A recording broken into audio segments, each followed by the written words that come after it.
Hi, good evening and welcome to Auburn Hall City Council meeting for December 19th, 2022.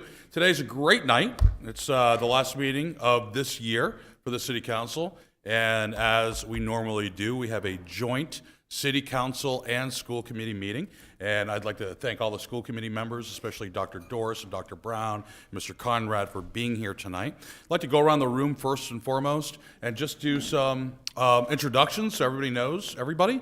We'll start over here at Ward 1. Rick Whiting, Edward Little graduate, 73, state champions. Ryan Hawes, Ward 2, not from 73. I'll save my age for you, but glad to be here. Thanks for coming. I'm pushing the button. Steve Milks, Ward 3. Did not graduate from EL, but both my kids did, and they both won a state championship in basketball. Karen Matthew, Ward 3. I am also the school committee chair. Jason LeBeck, Mayor, class of 2013. Every little? That's a joke, by the way. Come on, nobody got that one? 1992, Red Eddie. Two. Yeah, I know. Brian Belknap, Ward 4. I am not an EL grad, but I have two kids in the system, and I am the vice chair of the school committee. Joe Moore, Ward 4, class of 98, ELHS forevermore. Leroy Walker, Council Ward 5. Dana Staples, EL class of 97. We did not win the state championship when I played football there. Pamela Albert, at-large school committee member, and I have a senior and a freshman at EL. Sue Doris, assistant superintendent, class of 81, state championship in skiing. Well, I feel somewhat behind here. I'm Connie Brown. I'm the superintendent, and I did not graduate from EL, although I did make a respectable run at Mount Blue. Mark Conrad, school business manager. Brian Wood, assistant city manager. Phil Kroll, city manager, class of 86.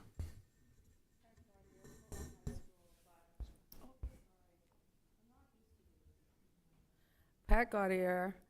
I worked at the high school for 25 years, and my whole family graduated there, except for me. Portland High School, there we go. Belinda Gary, Auburn City Councilor at Large. Great, and thank you. I'm going to turn it over at this point. We're going to talk about the state of the school and city. I'm going to turn it over to the city manager, Mr. Kroll. Thank you, Mayor, Council, school committee members. Thank you very much. We've been looking forward to this joint meeting and having an opportunity to talk about the upcoming fiscal year. And I think what would be best is one thing that when I spoke with the superintendent, we talked about ensuring that this wasn't just a school presentation. This should be a school and city. State of the city, state of the school presentation. So we look forward to doing that with you tonight. I think we'll start with the superintendent. I think what she'll do is she'll cover bullets A, B, and C for the school, and then I'll cover bullets A, B, and C for city, and then we'll open up for a good dialogue with the members. Thank you. So if we are ready to begin, thank you. It's nice to be here. We started doing this about 3 years ago. And it was an opportunity to start a dialogue then about budget. And it has morphed into an opportunity to showcase some of the things that have gone really well in the school department and things that the City Council has supported as part of that collaborative effort. Just to look back, so in July of 2020, when Brian Carrier was the representative to the school committee set some auspicious goals. And they were raising school achievement, they were raising the graduation rates, they were looking at teacher effectiveness. And I remember at the time when we did the first State of the Schools in 20, Brian Carrier said that he sort of shook his head and he said, well, you know, these scores are pretty tough here. You know, maybe we've reached too high. So let's fast forward to 3 years. I have said since I started here that our kids can do hard things. And to show you that they can do that, so over the last 3 years, and if you think about what has been going on during the last 3 years, we've had that P word, that pandemic. And if you've seen any story about schools, whether it's in Maine or across the nation, they're usually complaining because they haven't done very well. That hasn't been the story here in Auburn. And so I'm pleased to share with you that over a 3-year period, every school, every elementary school had a 35-point gain of their student achievements. And our poorest schools, the Waltons, the Washburns, all of them doubled their student achievement. So they went from achievement scores in the 30s and 40s up into the 80s. So we have done well. One of the goals the committee set was around graduation. And at that point, the graduation was about 72%, which was not doing very well. So I'm very pleased to share with you that the class of 22 hit just about 90%, and our alternative school, Franklin, 100% of their kids graduated this year. So both of those things are significant milestones for the Auburn School Department. And overall, because we have more schools than just elementary schools and the alternative schools, we've gone from a 47% student achievement rate to 80 in literacy. So 8 out of our 10 kids are meeting the state standards. And in math, 49% to 78%. So we've come a long way in 3 years. So a couple of things about the budget, since that's often what we talk about at this point in time. One of the things that's very important to the committee is transparency. And so with the first budget that we did, transparency and communicating both significant improvements. So the school department has maintained a transparent, clear, and well-communicated budget process. We have a process where all of our information is clear. It's on the school department's website.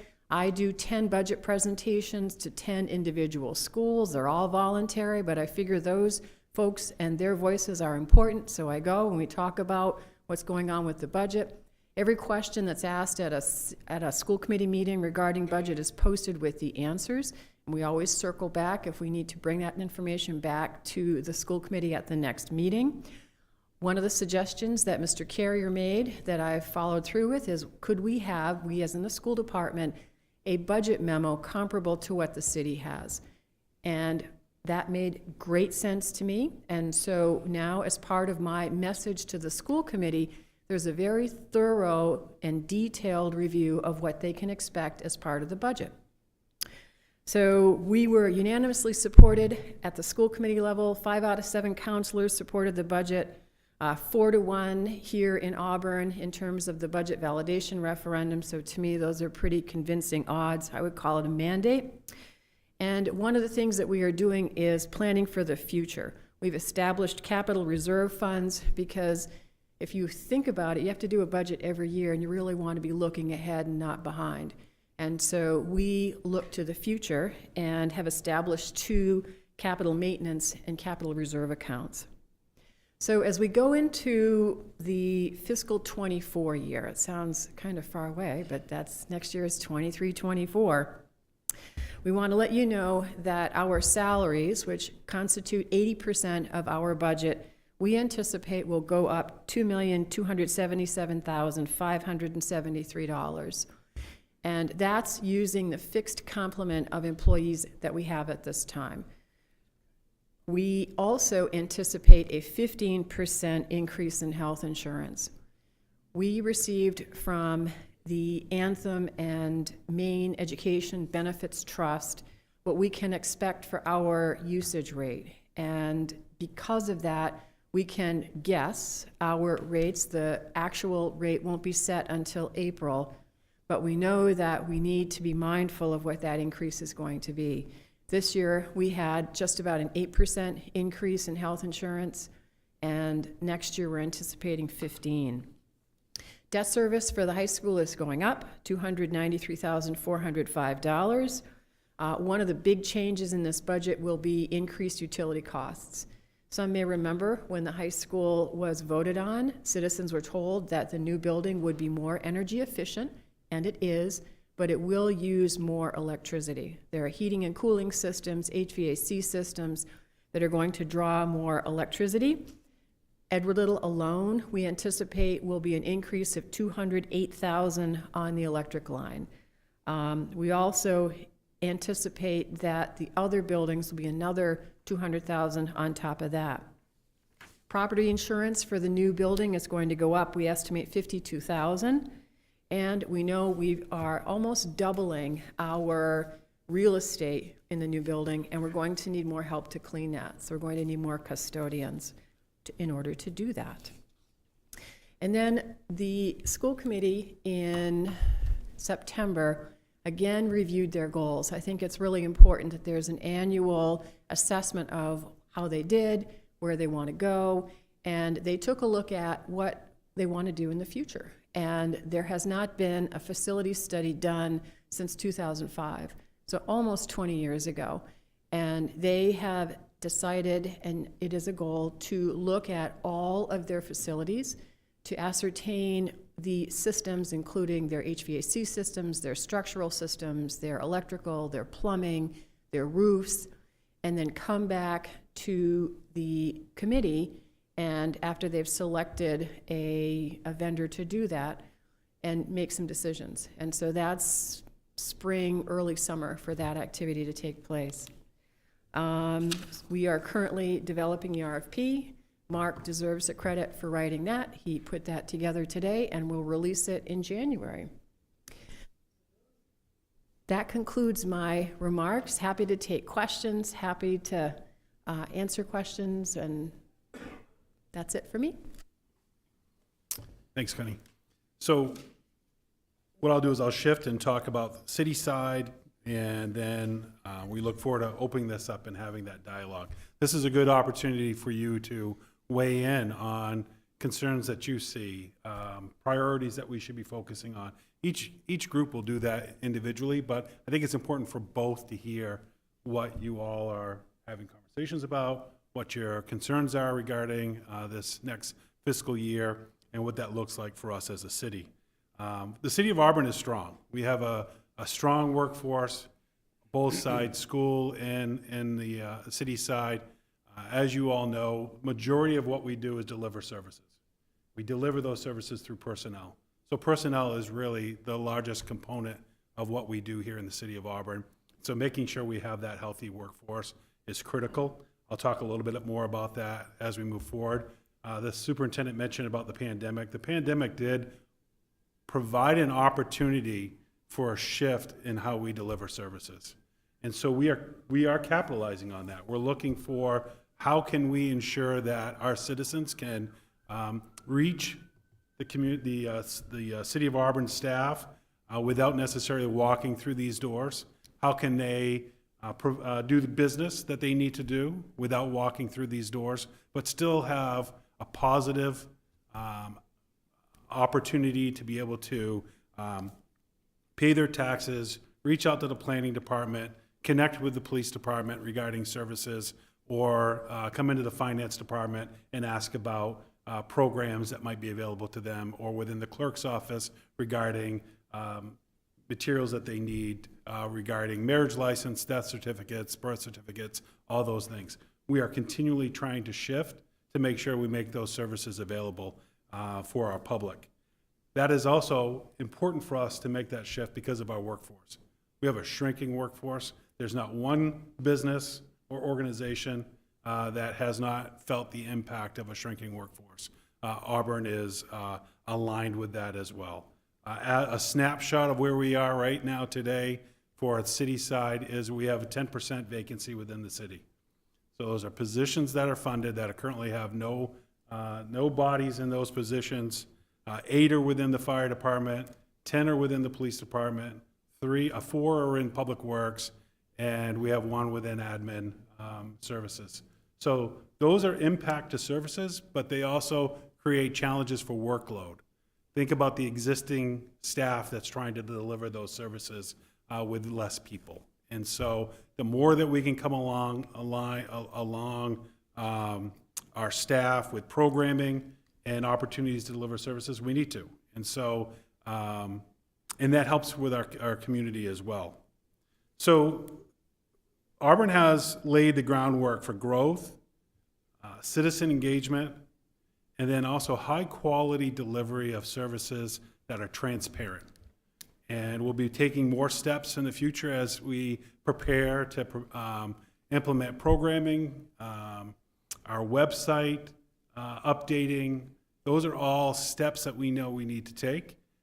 These programs that we have to have a community portal to be able to access them. What that also provides us is great data, something that we haven't had in the past. We are collecting more data today than we have ever within the city of Auburn. We have that at our fingertips. That snapshot I was able to pull up was because I was able to look at have a staff member pull up the dashboard and say, where are we currently within our workforce?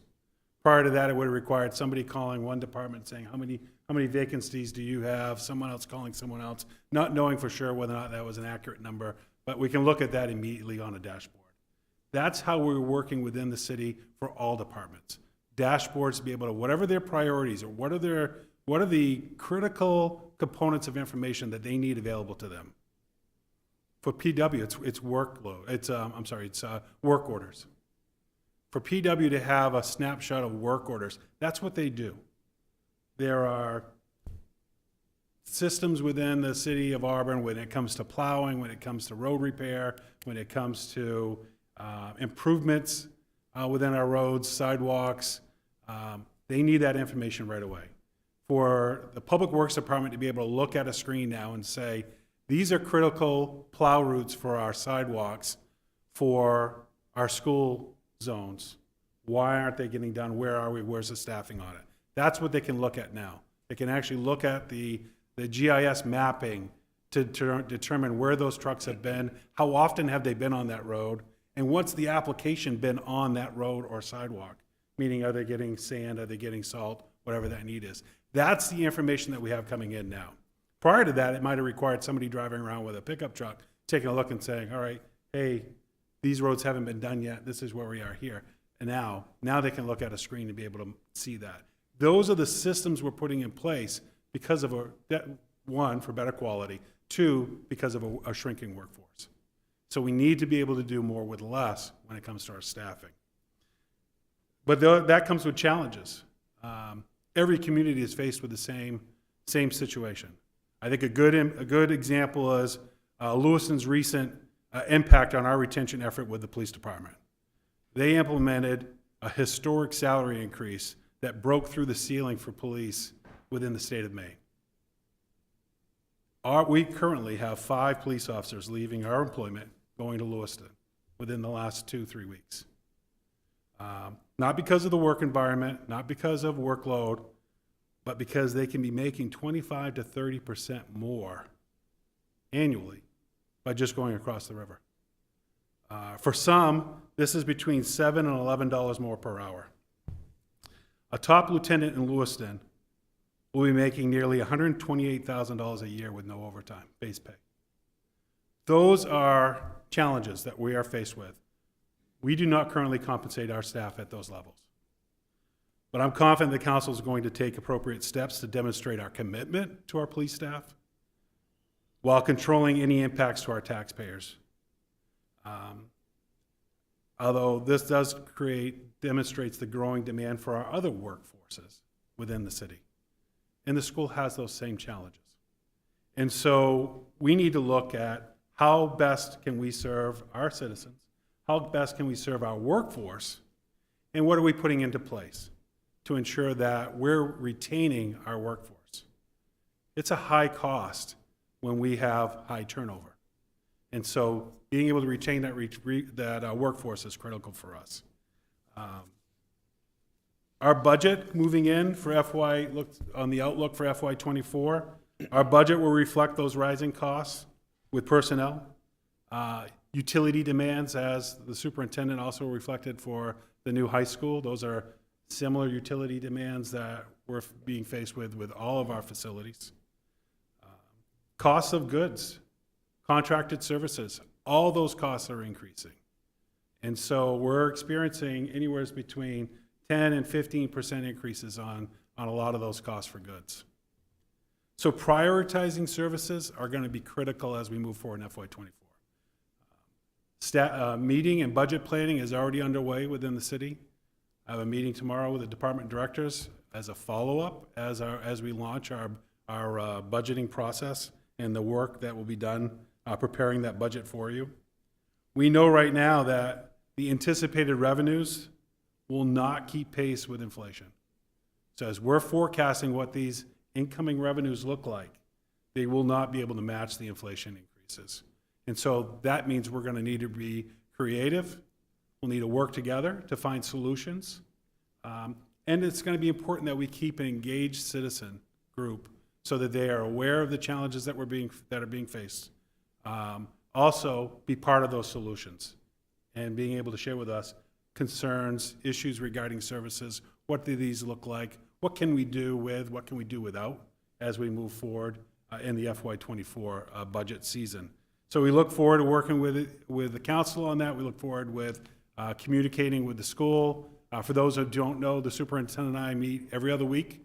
We talk about challenges that we both are dealing with, what we're faced with, how can we come alongside together to meet some of those challenges and demands, and we have a strong working relationship to be able to provide that service for our community. So the floor is now yours. So good opportunity to either have your own conversation between you, questions you might have for us. We'll try to answer tonight, or we'll be bringing it back to you in our future separate meetings. So, Superintendent, are you also?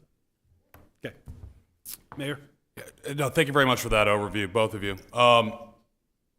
I think this helps kind of set the tone a little bit for the upcoming budget season. I'd like to just start off with asking anybody if they have any questions of either the superintendent or the city manager. I know this is something I've looked forward to because it gives a school board opportunities to talk about city business too and see how the interplay works. That's something that's been a little bit missing, or at least an evolution to this point over the last couple of years. Any questions? I'd like to ask the manager, I was hoping you were going to talk about the kind of dual action that you and the school department have, meaning the city, and what we're taking over, and how the plan going forward is going to work. Yeah, so we have a MOU currently, with the school department on providing services regarding transportation, custodian maintenance, and capital purchasing. So we're currently working through that. I think the superintendent, that's probably what we spend most of our time talking about, working through some of the challenges that we're facing there. We have collective bargaining units with all three of those entities that we need to work through. Currently, it's still a tentative agreement between the school and the city. We'll see what steps we need to take and whether or not we'll be able to enhance that. But what I would tell you is that even during this interim period, the relationship between the school and the city has grown incredibly. I think that sometimes we may not necessarily, when we're making decisions, think about what resources might be available to us, either within the school or for the school within the city of Auburn. So when we have large projects, because we've gone through this process, I think we now know what each other has for resources, what we can lean on each other for, how can we be a force multiplier when it comes to our lean staff on projects, and how can we capitalize on that. So those are steps that we're taking currently. We're looking for efficiencies. We're looking for eliminating any redundancy within what we do. And hopefully, regardless of whether or not this stays permanent or if it'll be just in the interim, to meet this need that the school had with really a succession planning, right, when they had a vacancy within their staff there. The city was able to come alongside and work with the school through this process. So I'm not certain where it's going to land, but I can tell you that we're working it through on a daily basis. We have a good team that has come alongside the school's team. I really commend Dennis Dote, Sean Marston, and Scott, and the work that they've done with the school on ensuring that those needs are being met. Superintendent, I don't know if you want to add anything to They're extraordinary. They are absolutely amazing. They have great depth of experience. They know what they're doing. They're fun. They've dealt with a number of challenges, not the least of which is trying to maintain all of our routes and drivers and busing, and they've just been a great joy to work with.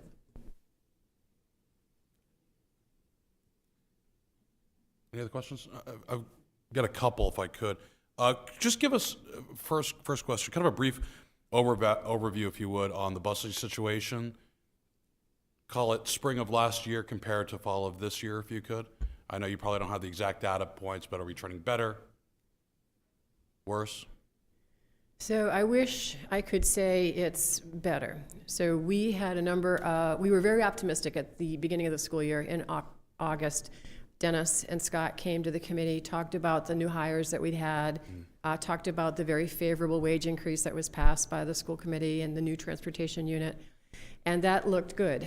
Unfortunately, the fall brought a number of personnel issues, and with those personnel issues, we lost a number of drivers, and we ended up needing to cancel routes. We're hoping that's turning around. We have an in-house training program, which has proven to be quite beneficial to the school department. And we have now people who can get their school bus licensure as well as their CDL through our program. Do you want We currently have, I believe, 3 or 4 drivers who are ready to take their tests up in Augusta to become licensed drivers. It takes a while to get those appointments, so that's one of our frustrations. The other thing we did last year is most transportation departments for schools previously had said you have to come to us with a commercial driver's license with a school bus endorsement, or we'll train you, but we're not going to pay you until you get that. We've changed that policy, so if somebody comes to us and says they want to drive a bus, and they're suitable for that, we will immediately employ them, either driving a van or providing substitute services for custodians or doing something like that, so we can retain them as they're getting their training, and we can encourage more people to come into the workplace with us to become licensed as bus drivers. So we're still hoping over time that's going to prove fruitful, but it does take a very long time to become trained, not only because of how rigorous it is, but because of the time it takes to get those appointments up in Augusta.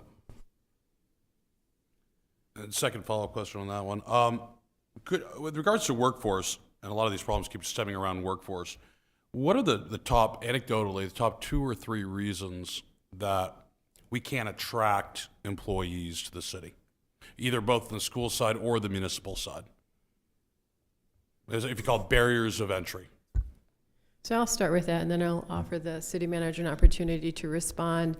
So one of the crises in education right now is that there are not people going into the field.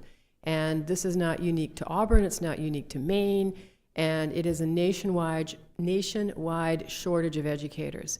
And so that trickles down from teachers to ed techs to substitutes. Substitutes have been a very difficult position to fill for probably a decade. I've been doing this for 25 years, and subs have always been challenging. We're at a point where it's nearly impossible to get a substitute to cover a classroom. And so we are very creative in how we do that. We have ed techs who cover, we pay our teachers if they give up a prep, we have administrators who cover. Dr. Doris and I both covered buildings a week or so ago, so we make do. But I would say the barrier, at least in my profession, is that people simply are not choosing it as their career choice. Phil? Sure. So on the city side, I think it depends on the department that you're looking at, but we're experiencing some of the same challenges that you're hearing about nationally. So from police and fire, people aren't going into those fields for a number of challenges. Also looking at pay, burnout, mental health, fatigue, and so forth. Even though we're continuing to pump additional resources, whether that be through union resources or whether that be through the state for mental health, what we're hearing consistently is just the continued increase in call volume, especially on the fire and EMS side. On the police side, obviously, pay is a piece, but as we're attracting individuals from out of state, we're also losing individuals to other municipalities that just have lower call volume. A municipality of our size are just going to generate a certain level of calls that you're just not going to have in Minot. So there's not much we can do on that front. And then looking at a department like Public Works, I think a similar challenge is to the school department, bringing in individuals that have the credentials. We're standing up all the necessary programs to train them in-house. And I think one of the things that we're really focusing on is bringing in individuals that have the aptitude and desire to learn and training them up. And a couple of our administrative vacancies, we've been able to bring individuals over from different positions and decided to train them up, whether that was code enforcement or engineering, so that we'll be able to fill the needs, but not necessarily go out and pay exorbitant salaries, especially when compared to private sector. When you look at CDLs, you can make $110,000, $120,000 driving for Walmart. It's hard to pay, meet those disparities.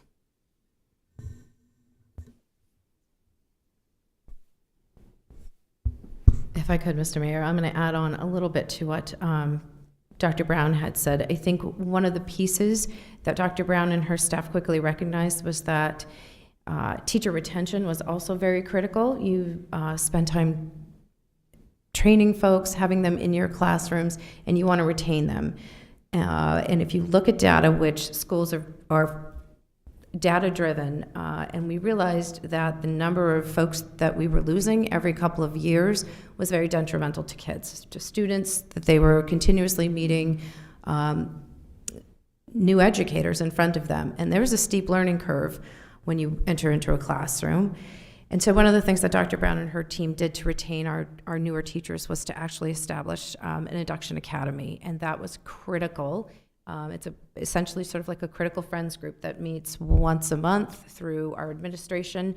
So it had no impact to the budget. It was an opportunity for new staff to come together and to essentially learn strategies and skills that you may not necessarily learn in college. And I would say that every time I speak to somebody who is going to that academy, that they speak of it very highly. So not only do we want to employ folks, but we want to hold on to them, because Dr. Brown's not kidding when she says there are fewer and fewer, and I, as an educator myself, there are fewer and fewer of us out there.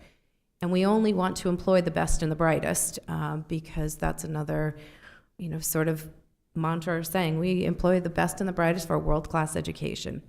And so I'm also going to take a moment to give kudos to Dr. Brown and her team, because the numbers that she reported to you here tonight, as far as how our kids in Auburn are doing, this is unheard of. There's no one out there in the nation doing this type of stuff. Test scores do not look like this anywhere. To the point that Dr. Brown is getting phone calls from school districts who want to know, what are you doing in Auburn? So I think that is really important for those public accolades, for you to know that there are other districts wondering what's going on in this district and how we are doing more with less.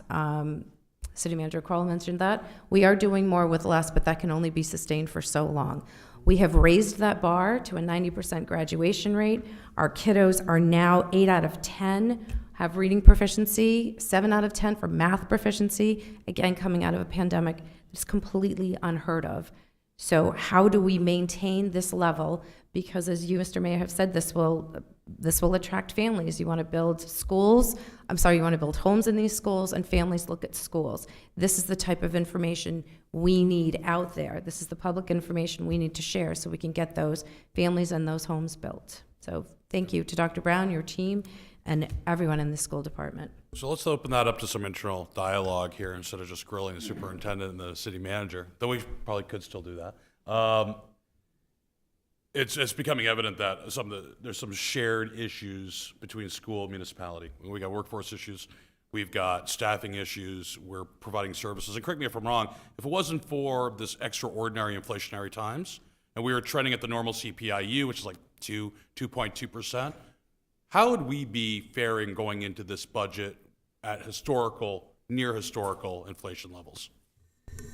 Yeah, actually, I think that it's a great question, Mayor. If we were to look at what we're trending for revenue based on valuation growth, based on new businesses coming into Auburn, new homes being built in Auburn. Our revenue actually would put us in a very, very good place where our revenues would basically cover a lot of our increases that we're seeing on a typical growth of costs. 2%. So, but we're just not seeing that typical growth. Okay. Councilor Milks? First, I'd like to commend Superintendent Brown for implementing the changes that needed to happen. I know that can be very difficult and unpopular at times. So, and I commend the school department for executing and improving on outcomes. I also want to make sure going into this that everybody understands that from where I come from, there's people in the school, I have friends throughout the school department that I've known for 20 years that I love. And they were very, very good to my kids. And so that when I come from what's going forward, we are in extraordinary times, but I want the school department to understand that, there's people that I have cheered for some of the greatest things and cried with them on some of the worst. And so it's not that I have any question of the heart of what the people in the school department are doing, because I've seen it firsthand. With that said, I'm a realist, and there's also citizens that don't have any more money. If we raise taxes, it goes to renters because landlords have to raise the rent. I'm a very modest landlord. I can tell you that if my taxes go up anymore, I have a very large percentage of the money that comes in on my properties goes to taxes. If they go up anymore, there's no point in me doing it. And I'm trying to keep my rents at a reasonable rate my tenants are kids that go to the school. They're people that are hardworking people. There's no more money. The citizens cannot just, as a family, decide, inflation's 15% in the last 2 years, 7%, 7.9% now. I guess I'm just going to raise my salary. It doesn't work like that in this private sector. So I encourage the school department, and Manager Crowell's heard this, we have to continue to innovate. That's the only answer, because we can't print money, and there's a limited amount of money, and we can't build enough houses in the next 6 months to pay for more revenue coming in. That's we only have 3 options: raise taxes, cut services, or grow as a city and bring in new taxpayers and new revenue. And we can't do that overnight. I'm in favor of growing and figuring out ways that we can do it. But we've got some really serious budget issues coming up that I have to speak for the taxpayer that I just want to, there's no more money. The taxpayers don't have any more money either. So going into that, that's my monologue, and that's where I'm coming from. So that's where we're in this together. I'm not sure if anybody would, argue for raising taxes, but point obviously taken. Here's a great question for us. Does anybody have, and there's no silver bullet, does anybody have some solutions? And I'm looking really at our elected officials around the table here at this point, because I know staff is working 24/7 on this issue. But from an elected official standpoint, within Councilor Milk's 3 options, all right, raise taxes, increase valuation, or cut essential services, does anybody see any options? Anything that we can do that we're not thinking about already?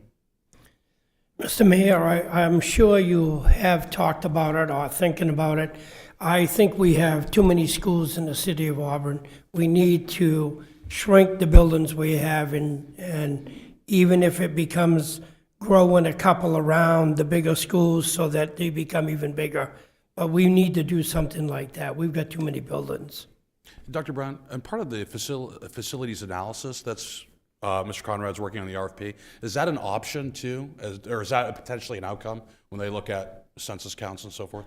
Yes, that is a specific request in the RFP for the successful vendor to address. Okay.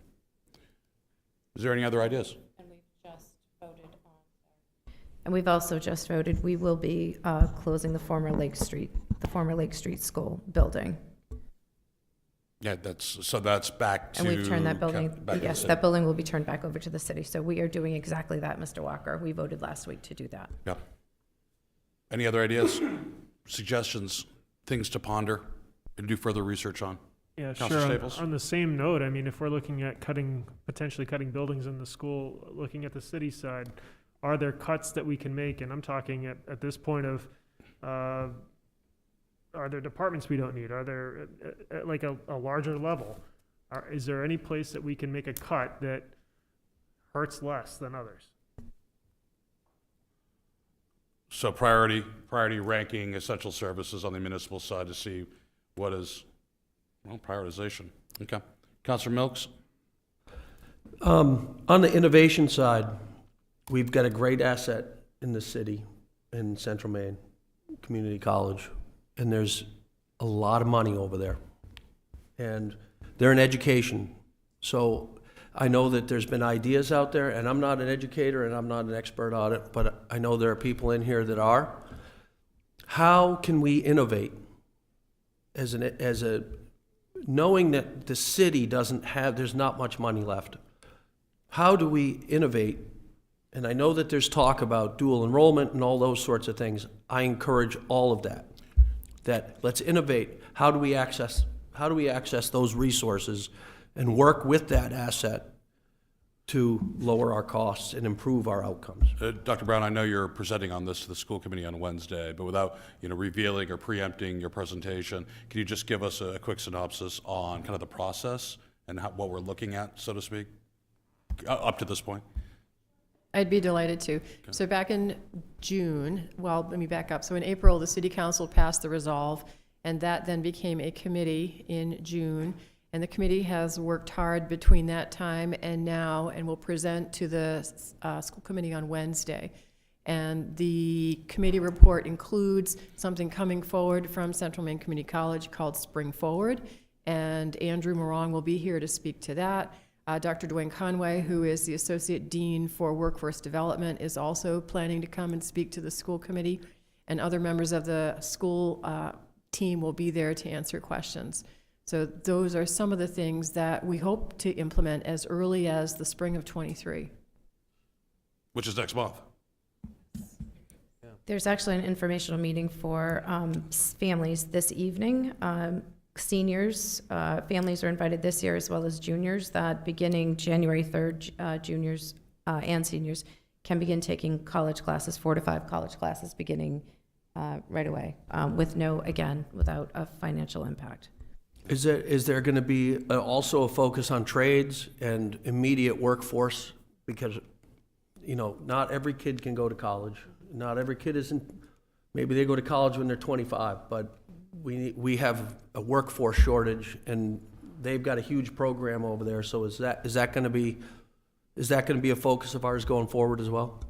I think it's a collaborative focus between the new high school and its CTE programs that will come online starting in September, and then the CTE programs at Central Maine Community College. We want to make sure that there are good pathways for kids and not redundancies. We don't want to do at the high school what they're doing at I get that wrong every time. CMCC, thank you. I think to add to that too a little bit, what the schools are doing are phenomenal, right? These scores are they're bucking the trend statewide, regionally, nationally, especially post-pandemic. So kudos, obviously, for that. And I think everything that we're doing on the city side, sustainable growth, really working on workforce. Our average age in the city is one of the lowest in the state at 39.6 years. Our family unit size is around 2.27 people per unit, or 1 school-age child per 3 housing units or dwelling units. We are making some steps. We're the 10th hottest real estate market in the country this year. The demand to be in Auburn, because everything at our the education side, the new high school, what we're doing here as a municipality is working. I do think that Councilor Milks brings up a very interesting point, something for us to think about. We're a victim of our own success as we're not keeping up with that demand vis-a-vis a decreased supply. This is going to make a really interesting budget cycle, and we do have, I believe, in my opinion, I don't want to cut teachers or firemen or police or services. You know, we're a city, and we are a city, and we have to remember that. But we also have to act like a city too, and the increase in valuation is how we pay for us being a city. And having all the opportunities that the school is doing with dual enrollment, utilizing Central Maine Community College as an asset fully. They're in our backyard. So we really have to think about what we can do short term, but also how we prepare for 2024, 25 budget season. Because that's really where I think it's gonna come and hit home pretty darn hard. And hopefully if we have enough people, and correct me if I'm wrong, but you talked about a key element of retention was commute time to the workplace, correct? Yes, that is a factor. So the closer they are to Auburn, the more likely they are going to stay in Auburn. That's correct. Okay. Is there any other parting comments or thoughts as we roll up this joint session? Anybody from the school committee? Pat, Pam, Brian? Yeah, I mean, I agree with everything that's been said. I think the innovation is a great idea. I think the biggest problem is short term. You know, I look at like myself, who's a young guy in Auburn. Ryan is younger than I am, I bet. And I'll be honest, if I can go across the river and make 10% more, that's where we're getting hit hard. It's not just salary, it's total compensation. I mean, like Dr. Brown said, you know, a 15% increase in health insurance. Every negotiation we go into for contracts, the biggest demand is health insurance. We can't increase health insurance because it increases substantial. I mean, it's huge cost. So we have to be careful because if we start doing that, these go down. So it's a double-edged sword where we want to keep the 90%, we want to get to 95% so that we can bring the young people in. We can't bring the young people in because the total compensation package is not as good as everywhere else. And that's where our challenge is again, if I can go across the river and make 10, 15, 20% more, and I'm a single father or a father that's doing the only job, you know, the only employment in the family, it's hard to convince them to stay in Auburn. And the new high school is going to help, but it's only going to last so long before I think that's the biggest issue is that short term. People are stealing. I mean, from Dr. Brown all the time. I mean, we're losing staff like Phil or Brian said around police officers. I mean, staff is going across the river all the time because it's more money, it's more benefits. Whether it's more days off, whether it's more health insurance, whether it's dental, whether it's whatever the packages are, we're getting beat there. Is I think one of our biggest problems right now. Okay. Councilor Moran? Yeah, my assessment is pretty much the same as Mr. Milks and everybody else here. Challenges are unique. In my opinion, we're competing with other municipalities. We increase taxes, we either grow the city or we cut services. I'm pro-growth. We need to provide more resources to city staff, to our educators, because if you were to look geographically within a 20-minute drive of here, there's other places our staff can be working. Yep. And it's very challenging for us to stay competitive.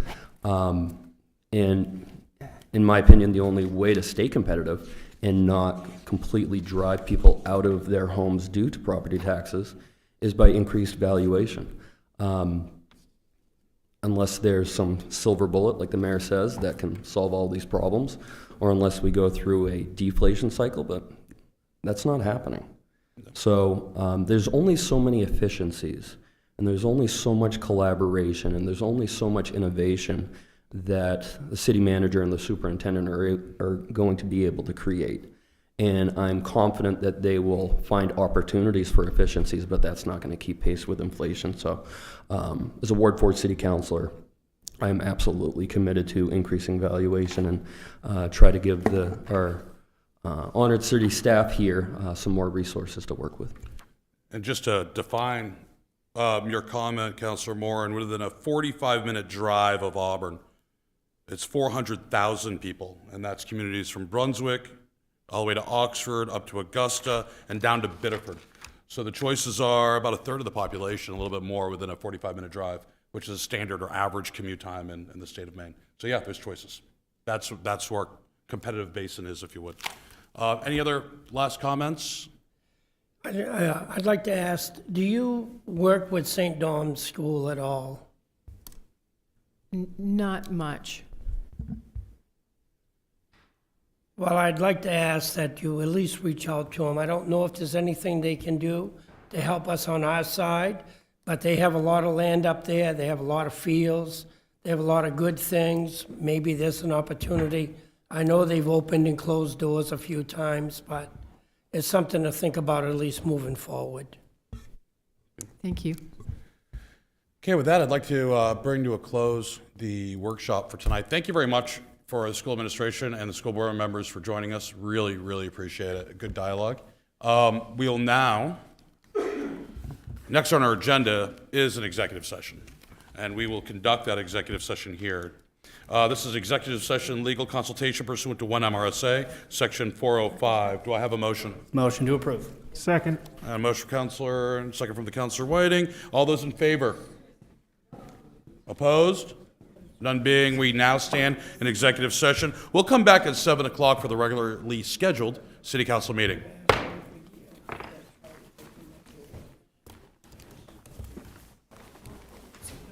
Jim, thank you guys very much. Appreciate your time. Merry Christmas. Merry Christmas. Happy Hanukkah. But you're right. Everybody.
December 19th City Council meeting. If you could please join me in the Pledge of Allegiance.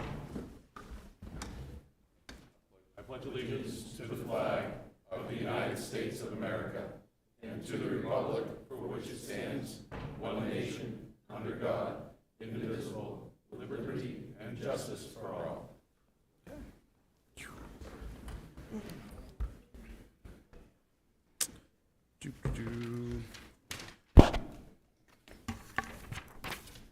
Okay, tonight we have 3 consent items on the agenda. I'll entertain a motion at this time. So moved.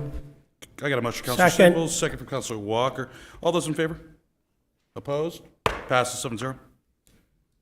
Next are the minutes of the December 5, 2022 regular city council meeting. Any corrections? If not, I'll entertain a motion at this time. Motion to approve. Motion, Councilor Walker, second from Councilor Milk. All those in favor, raise your hand. Passes 7-0. Now on to communications, presentations, and recognitions. First is a discussion with our state legislators, and I would love to welcome Representative Laura Libby from Auburn to come right up here to the desk, if you would not podium.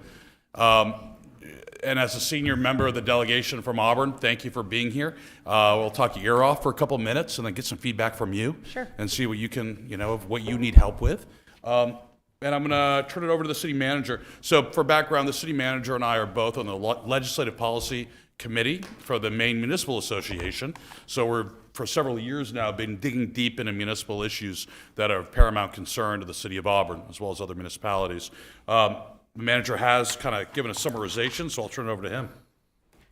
Thank you, Mayor, Council, Representative. Thank you very much for joining us. Just so the council and the public will know, we have invited all 4 delegates for tonight's meeting. Unfortunately, due to different conflicts, 3 of our members weren't able to join us. But I did communicate with them, told them that I would be sharing the same information sheet that I just sent out, just so you'll have some talking points regarding certain areas that I believe we need to be mindful of. I'm going to go through those really briefly, just so that the public will hear what I've just handed out to you, and for the public here in the room to be able to hear that as well. The first one is regarding the property tax stabilization law. I think that's a matter that we're certainly having conversations with the MMA's LPC committee, the Legislative Policy Committee. One thing that I believe, it also is referred to as LD 290. When we took a look at LD 290, I think we have to be mindful that put a large burden of administrating this program on municipalities. And so there is a system in place that should probably be looked at. So we're hoping that the legislators will take a look at that and align these services with Maine Revenue Services. That's really where this should sit. Maine Revenue Services has the capacity to be able to look at any income restrictions that may come forward with the tax stabilization changes that we believe might happen. But then they can also administer this program. To date, we've received over 1,400 applications for the tax stabilization that we're processing here locally, that then we need to turn around and send to the state. That required us to bring on a temporary part-time employee that had to go through the application process, communicate with those who applied, and then prepare all that for the state. So we believe that's one that we need to monitor. That's something we need to look at. We believe that we'll see some bills go forward that will either potentially repeal and replace. We're not really sure where this will land, but it's going to be important for us to be monitoring this. Rulemaking for LD 2003 is another one that I believe they'll be important for us to weigh in on. This is pertaining to growth within our housing market. Is there going to be any planning and ordinance review monies? This is a mandate that will happen to all communities. This is removing home rule. It's now basically dictating to municipalities what will take place when it comes to housing. That requires planning and ordinance changes. Well, who's paying for that? Is that a local responsibility, or is that something that should be done through monies that are available at the state? And then when will the final rulemaking be available to communities under LD 2003? Communities need time to respond. Right now, some of this says July of 2003, but as we need to put in systems in place, especially when it comes to the affordable housing language that's in LD 2003, it's going to be important to provide a bit of a period of time for municipalities to respond. And then who's responsible for the cost of monitoring and enforcement of affordability requirements? That's going to be something that I think will be important. Because that's over a 30-year period. So that it's not just a one-time, 6-month, 1 year, check and done. Over a 30-year period, we have to make sure that those are being monitored and are still meeting some of those requirements, as outlined in the Department of Economic and Community Development at the state level in their guidance document. And then how does LD 2003 interact with housing that is accessory to uses? For us specifically, how does that impact our ag zone? How does that impact our industrial zone? What does that look like for us? That's going to be important for us to make sure that we're monitoring and being part of. Next area is regarding amending language as it pertains to police academy training. This is something that Representative Libby has been briefed on. I think our chief has talked with her, and has also, the Maine chiefs of police are also taking a look at this. If you were at the workshop, you heard me talk about workforce challenges. Preparing a workforce for law enforcement is challenging with an 18-week academy. The state police has already been able to make some internal changes when it comes to their, I guess I would call it like their after academy. They have an academy after the joint academy. They've made changes. It's no longer a residential academy. They can provide that training in regions, because when you're recruiting a workforce, being able to have individuals that are not away from home as long for that additional 6 or 8 weeks, Chief, right? 10 weeks. So having that additional 10 weeks away, state police made a change. They were able to pivot, adjust that. For municipalities, being able to, one, have limited spaces at the academy makes this very difficult for municipalities. Not only are we trying to recover from the pandemic when it comes to almost a year of no academies, that's going to push you back, but also we're trying to recover from a turnover within our workforce, and preparing people to go to the academy has been challenging.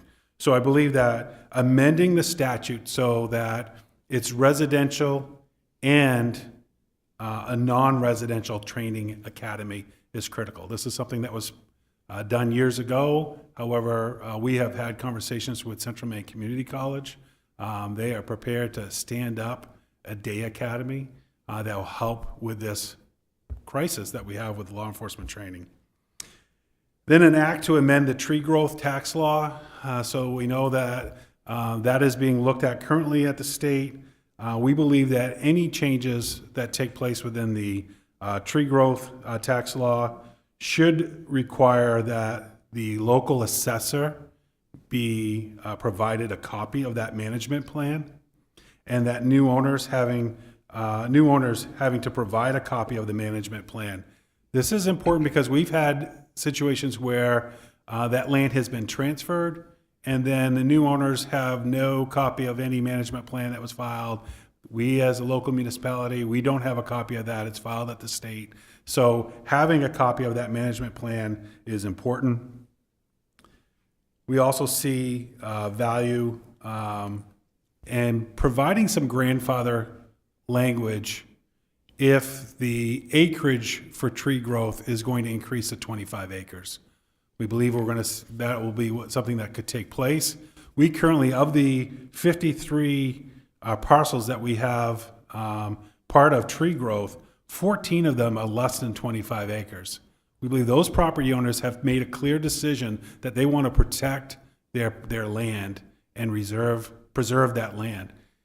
To not allow for grandfathering for those who made that conscious effort and did so prior to any changes, we feel needs to be addressed and looked at. And that grandfathering can then change if the parcel changes hands. So we understand what's taking place with the 25 acres, but we believe those who have made that commitment and made those application process and to be rewarded for that. Increased reimbursements for general assistance. This is general assistance is a growing demand on municipalities. This is something that's mandated by the state.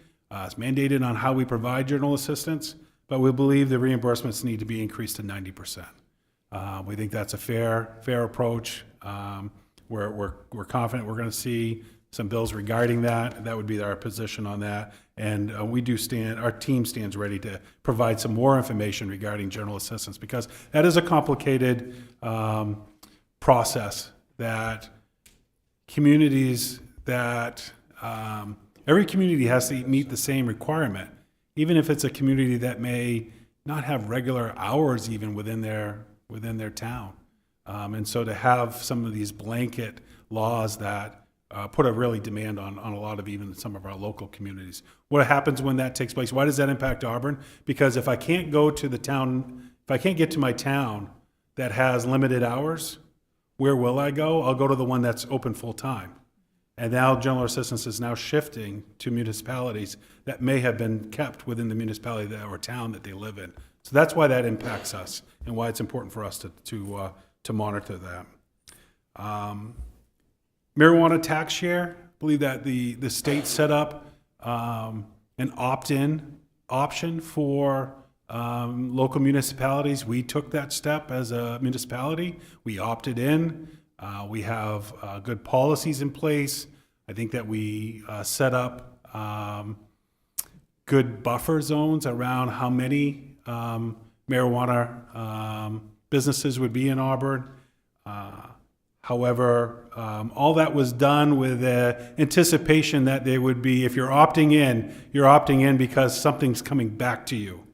And that coming back to you has never happened. So we need to look at the taxes that are being collected on adult use cannabis. And those sales taxes, a portion of that needs to be returned back to municipalities that are doing the lion's share of the work when it comes to inspections, when it comes to ensuring that there's a good place in communities for that type of business to thrive in. And that's what Auburn's been doing. And I think if you were to talk with our business owners and our adult use cannabis would tell you that Auburn is the place where they want to do business because our team does a good job of helping them through that process and recognizing that there's a place for that business here. But the state should be, we're talking, and I would encourage you, Representative Libby, to take a look at some of the funding of revenue that's flowing into the state currently and how even a small portion of that coming back to municipalities would be important, rather than us trying to make up those costs in more licensing fees. I think that's where it becomes challenging. It's hard to set an even bar across all towns and communities if I can go across to another town and maybe pay a little less in a licensing fee. It shouldn't be dictated by that. And then prorated reimbursements for EMS, fire, and dispatch employees.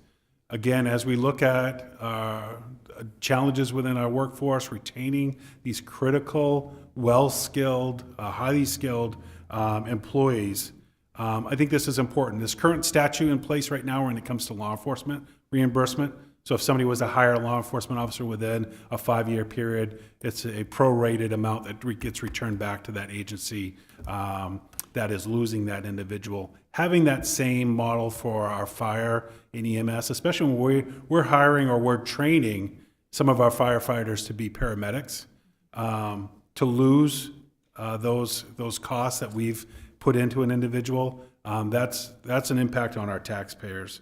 And as that demand continues to grow, that'll be important because we've made a conscious effort here in Auburn to ensure that we have high quality EMS services that are being provided. And that is the workforce that I believe will have the largest crisis in the next probably 2-3 years when it comes to EMS services statewide. And for Auburn, it's how do we retain that service that we're currently providing our taxpayers. I'm not sure how it's sustainable based on what we're seeing, what's trending currently with some of these demands. We're doing things internally to make adjustments, but there'll be a challenge. So council, those are the things that we've been monitoring and watching, but we have Representative Libby here. I encourage you to ask her questions and also weigh in on things that you see coming within the state of Maine. Council. Hi. So one thing that has been weighing on my mind heavily is currently we have a system in place by MDOT that does not allow municipalities to change things with state roads that are incorrect. So our two most dangerous roads in the entire city are Minot Avenue and Center Street. We have very limited ability to change speed limits, road design, striping patterns, those types of things. I'd love to see a process to allow that. Thank you, Councilor Staples. I will talk to some of the folks on the Transportation Committee. Any other comments, council? I'm sorry, Councilor Knowles? Yeah. Okay, I'm sorry, I did see you. Yeah, I'd like to reiterate Manager Crowell's. I'd support number one on here for me is the police academy and the police reform. I would, and I'd like to know, I'd certainly like to know what the state's feeling on the marijuana share reimbursement is, because there's a lot of money going up there and it's coming out of this town.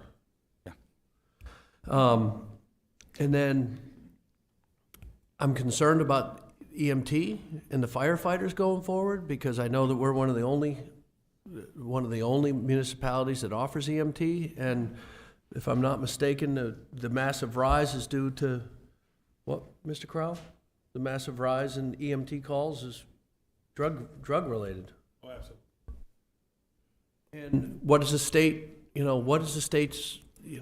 That's a massive problem, and so what's their position on that? It's a great question, Councilor Milks.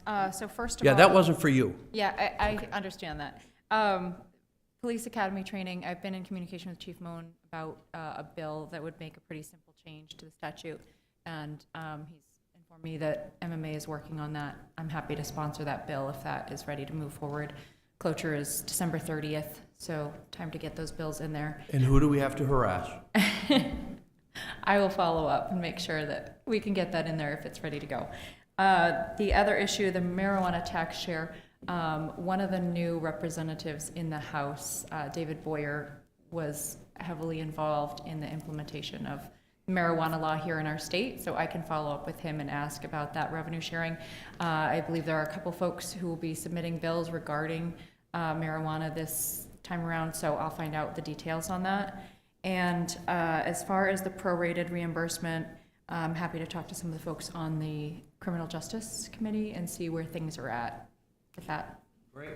Yeah. Thank you so much. And if I could add some comments made about home rule. I think it's very important. Though there's one aspect of home rule that really doesn't go bi-directionally, if you would, and that's revenue share. Specifically homestead exemption. Whereas the intent of homestead exemption is to provide a uniform discount on property taxes for individuals. Unfortunately, the state does not fully fund rev share reimbursements back to the state. Currently, the blended average on both homestead exemptions, is around 70%. So what that does is it just shifts taxes, it shifts the mill rate higher. And I say that because it's been a perpetual, annual, at least since it was invented, if you would, problem that MMA and other municipal governments have talked about. You're giving everyone a tax discount, but you're not reimbursing the municipality for this tax discount, so is it really a tax discount?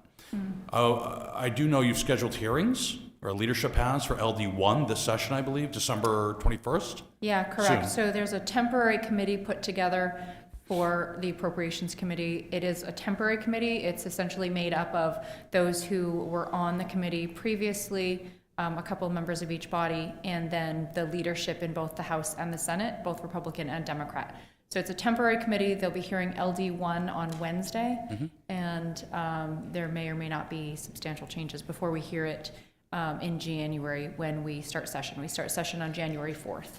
Now, this might not seem like a large number in the grand scheme of things, but in the initial proposal for LD1, there was a stripping of $6 million in quote-unquote overfunding of homestead reimbursement to municipalities. I argued that $6 million may not seem like a lot compared to 480, but when homestead exemption has never been fully funded, it's substantial. And that should come back to the municipality. So I just, if you could tell your peers and pass this along that it would be nice to fully satisfy the commitment that the state made to the municipalities when they implemented homestead exemption before they start calling it an overage. I agree. It would also be nice to fully satisfy our requirements in paying our hospitals and nursing homes before stripping that money out of HHS, which is another of the many problems with LD1. Okay. Do you have anything to add? Do you want to give us an update? We talked at you a lot. Thanks for listening. No worries. Responding. But is there anything that you need to make your job in Augusta easier? Is there anything, any support, any documentation, and so forth? No, but I would like to just give you a couple updates on some of these issues that you guys brought up, if now is a good time. Yes. All right, so regarding LD 290, the property tax stabilization, it's not a surprise that a larger municipality would be facing a hurdle like needing a part-time staff. I don't think that's anything that the state considered when that bill was passed. And there are a number of other issues, including the fact that that is not fully funded at this point to move forward. It doesn't have any permanent funding. It's going to run out. So there are a number of issues with LD 290 that I would anticipate we will have to address moving forward, and that's one of them. I'll keep the temporary part-time person in mind. I'm sure that Portland, Lewiston, and other larger municipalities are facing the same issue. LD 2003, I'm not sure when rulemaking will happen, but I would anticipate that there should be a public hearing on all of the rulemaking when that does occur. And if there is not a public hearing, certainly it could be requested, and I don't remember what the bar is for requesting a public hearing, but I can look at that for the rulemaking. There is a number, and once that number of folks have requested it, then there has to be a public hearing. We discussed the public academy training, and is there a bill this session that is addressing the tree growth? You mentioned that it was being handled or something of that nature. So has someone submitted one? I haven't heard. I believe it's coming back around this session, but I believe that we will see a bill. Okay. I think MMA is monitoring that as well and is making some recommendations. Okay. Because a bill that was put in previously will have died if it was not already passed, even if it perhaps died on appropriations. So it would need to be a new bill, and cloture is again December 30th. The general assistance, I will look into that, and I think we already talked about the marijuana tax share and the prorated reimbursement, and I will look into the TOT. I don't have any questions for you folks, but I'm happy to answer any others that may have come up in the meantime. Well, I will say that thank you very much for your time. I know you're going to be busy. Mr. Mayor? Oh, I'm sorry. Did I miss you? Yeah, just a little bit. My peripheral's fading. I just want to say thank you to the city manager for everything that he put here on paper, but I have a little bit of a problem with the state with waste and the way they look at our waste that's distributed in the state of Maine especially, but Auburn owns a facility at about 50% or maybe a little more. And we kind of get, pardon my language, but we kind of get pushed to the bottom, and that's almost like being in the toilet. So we would like you to have whoever's looking at this not look at us like we are the bottom of the pit. First of all, we burn everything pretty much that goes out to our facility that can fit into our fire pits, and that makes energy, and if that's not recycling, somebody doesn't have a correct brain working.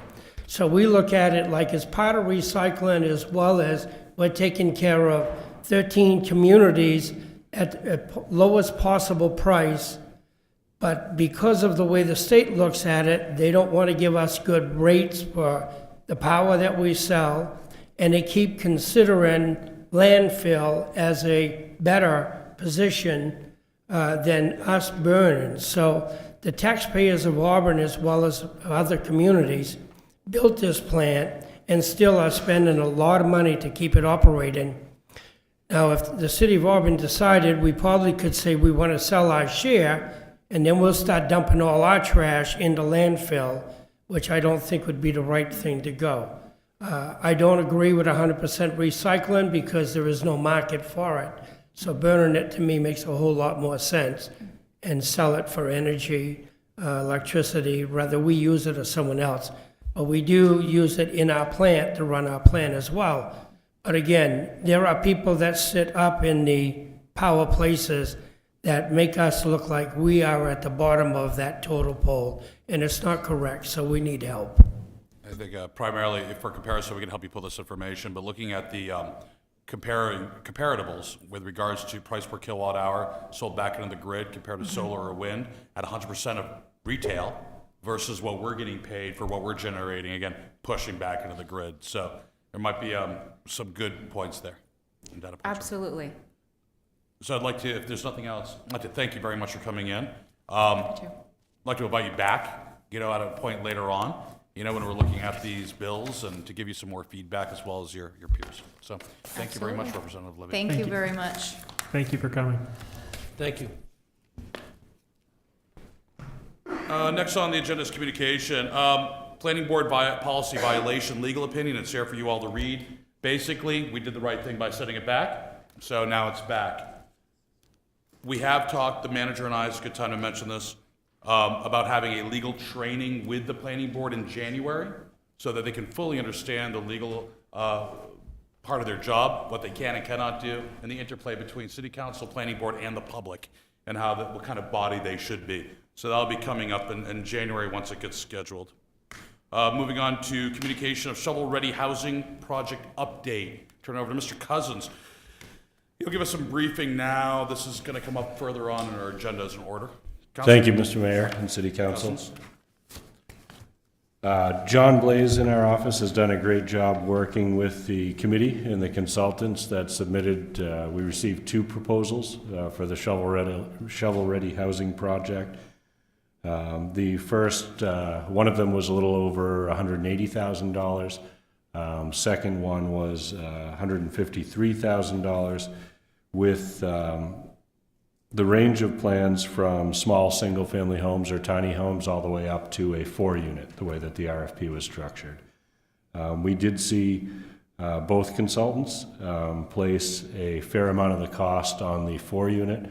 As we've worked with the selected consultant, we've learned that a lot of their public input and public outreach and engagement was sort of more heavily loaded into that 4-unit project than it was into the tiny homes and other single-family homes.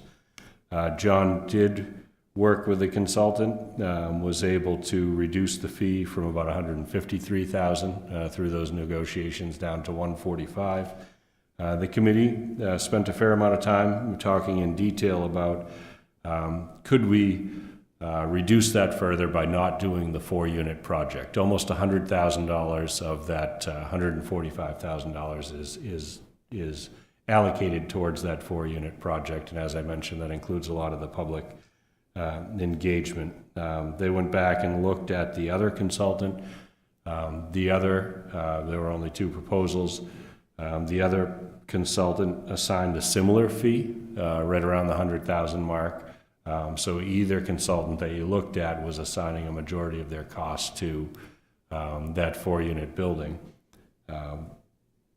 After negotiating the price down, they looked at the other consultant. We could have spent about $86,000 on everything except for the 4-unit with the other consultant, or this consultant about $45,000 or $53,000 at the time to drop the 4-unit in $100,000.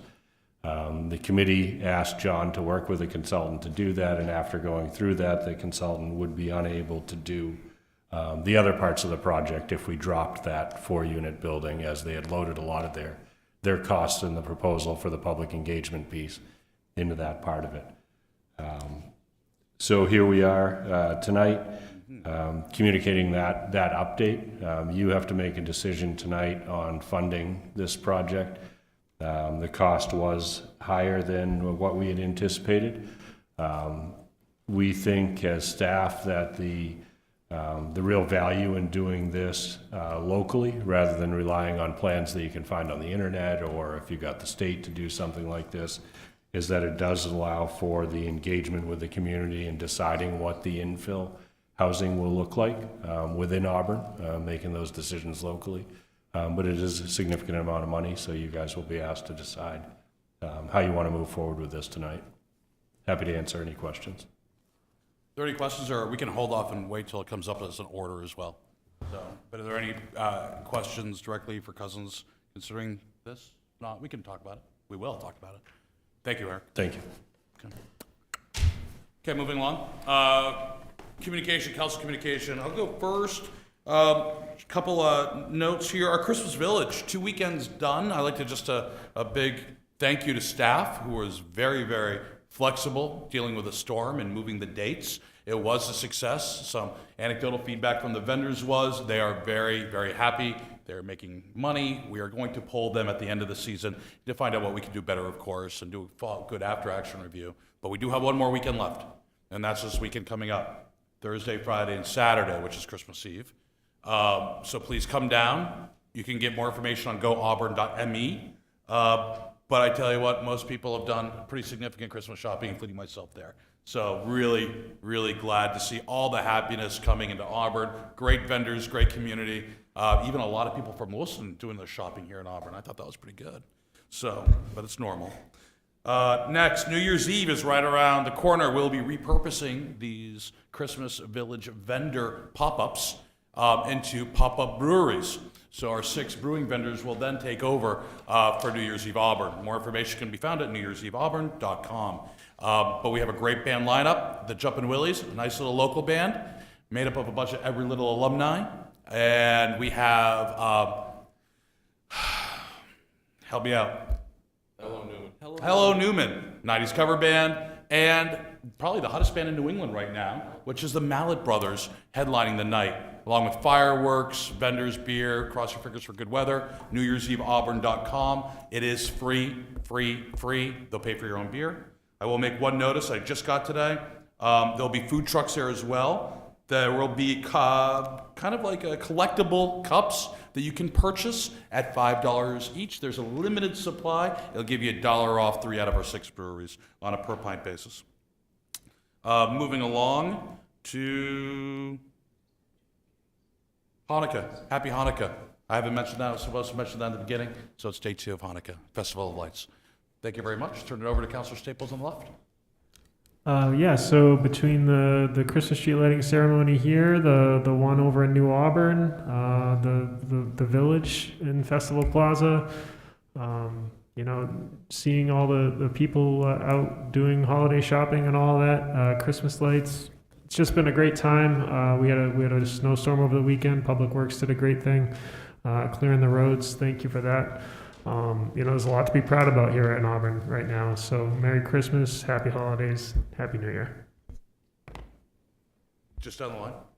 Thank you. Yeah, I just want to say thank you to everyone that came out for both holiday celebrations, the one down at the Festival Plaza and the one in New Auburn. We had a great time.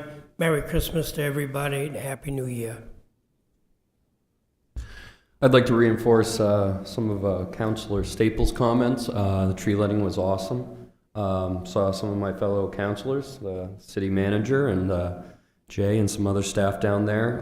Well attended, very well received by the public.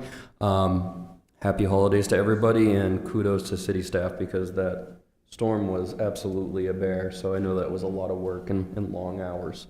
So thanks again. Happy holidays. Nothing for me. Merry Christmas, Happy Holidays, everyone. AuburnNordicSki.org. Online registrations at a discount end tomorrow. $45 for a single, $80 for family. It's the best deal in the state. There's lots of snow. I did my first face plant today. But it's been groomed, it's beautiful, and it's, like I said, it's the best deal around. After tomorrow, the rates go to $50 for a single and $90, so it's still a bargain. I'd like to thank our Public Works and everyone that had to work in order to make our first big winter storm more manageable and safe for people to get out and around. And I would like to take this time to wish everybody a Merry Christmas and a Happy New Year. Great. Okay, Mr. Manager. Thank you, Mayor and Council. So one of my items was the snowstorm. You've covered that pretty well, but I do want to thank our Public Works staff and our Public Safety staff for the work that they did for a first storm. This was certainly one for the record books. It was very challenging. We have 67 square miles in Auburn, and I bet if you were to take a look at accumulation numbers throughout Auburn, there was probably good 20, 30 variations throughout the entire city. So that becomes a challenge on how you deploy your resources and how you meet those challenges. But our team did a great job. I think that our roads were safe throughout that storm because of the team and the work that they had done. And with a limited workforce, I mentioned in our in the workshop that we currently have 3 vacancies within Public Works. That means that's 3 less drivers. That becomes a challenge as we're looking to make sure that we're covering our streets. I want to just commend the work done by the SNRB, which is the Sustainability Natural Resource Protection Board. Council, you gave them a directive to do their research and some homework regarding the ag zone as it pertains to income standards. If you did not see the presentation that they did to the planning board, I encourage you to go and watch that. I think that board, that is a great demonstration of citizen engagement.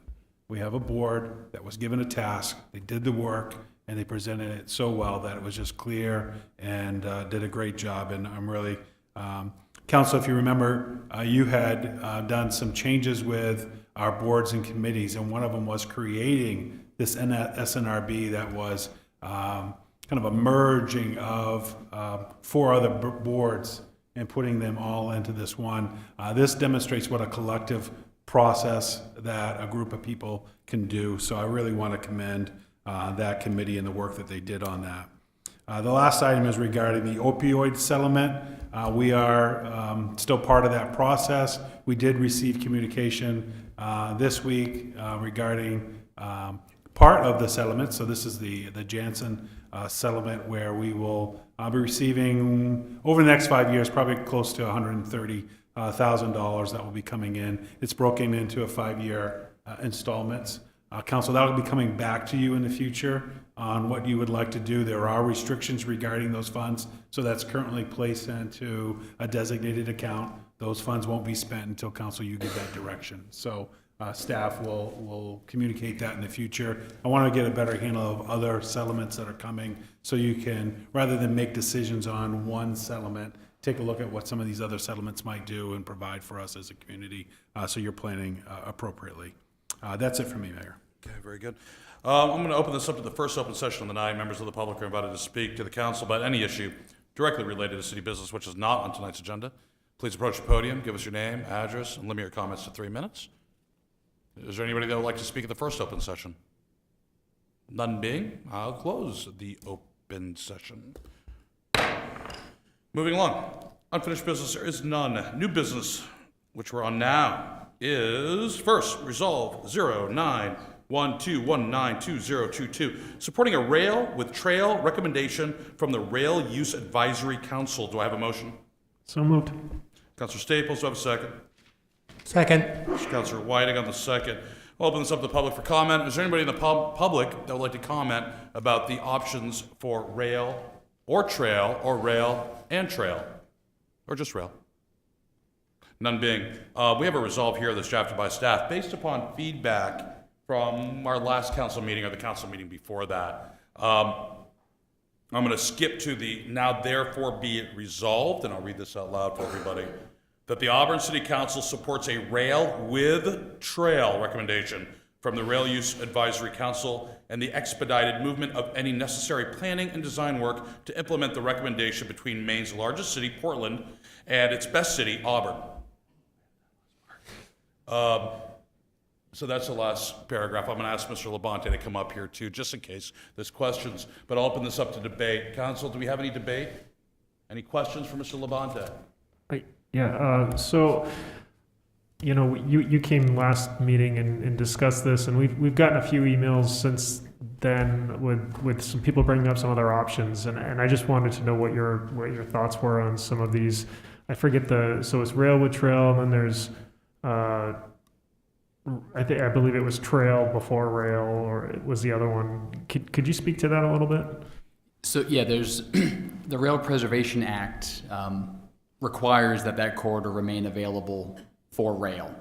So there's sort of three options. There's rail exclusive, which is what we have right now, so status quo. There's trail until rail, which would be ripping up the rail ties, putting in place a trail. But the corridor would have to always be available in the future for rail or rail with trail. Because the state owns the corridor, it has flexibility.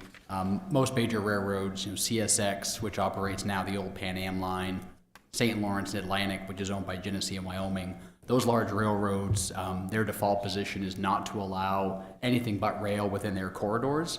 But where they lease or operate on publicly owned corridors, those public interests often will assign other uses in the corridor. So rail with trail would be an option to allow for the active use of the corridor by pedestrians or cyclists while preserving the rail corridor itself. Thank you. Yeah, I will say, just from being a director on the Lewis and Auburn Railroad Corporation as well, and Mr. Labonte does a very nice job, who's also on the board of trustees or directors, outlining this. The rail is an integral part of our economic sustainability and our future growth. It's not for Cumberland, Yarmouth, North Yarmouth, and all the other, and New Gloucester. They could care less. Actually, frankly, I think it's been very clear over the years, they would much rather not have a train, regardless of what type, go through their neighborhoods or their towns. They have no vested interest whatsoever. So I think we need to look at that as well. While it's very integral to Portland, it's also very integral to Auburn and surrounding towns, i.e. Lewiston and the region. Questions? Just a comment. I've walked the rail with trail up between Gardner and Augusta. Are there other examples of that you know of, Jonathan? In Maine, there are sections of the Mountain Division line where the rail corridor exists. That's the line from Portland out to, say, Conway, Freiburg. There aren't operating railroads on those corridors. So the section in Augusta, Gardner, where the Kennebec River Rail Trail, I think there was a scenic railroad demonstration project that was done maybe a decade plus ago, was the last time a rail car actually operated there. You actually can't go north of Gardner. Augusta in sections has paved over the rail line for parking lots and the like. In other parts of the country, there's fairly extensive use of rail with trail, in particular in urban areas where you've got limited options within your right-of-way. I'm sure Brian has seen plenty in the DC metro area as well. Mm-hmm. So this time I'd like to call for a vote. All those in support of the rail with trail resolution, please raise your hand. Opposed? None being, passes unanimously. Go get them. Pretty much what it is. Next is Order 164-1219, 2022, directing the planning board to review unhoused, homeless shelter-related uses in the City of Auburn zoning district. So I have a motion. Second. Gary, and I'm sorry, second from Councilor Staples.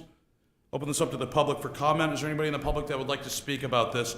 As background, this is a motion to direct, which is in our purview, the planning board to recommend and review zoning changes to allow for homeless shelters within the City of Auburn.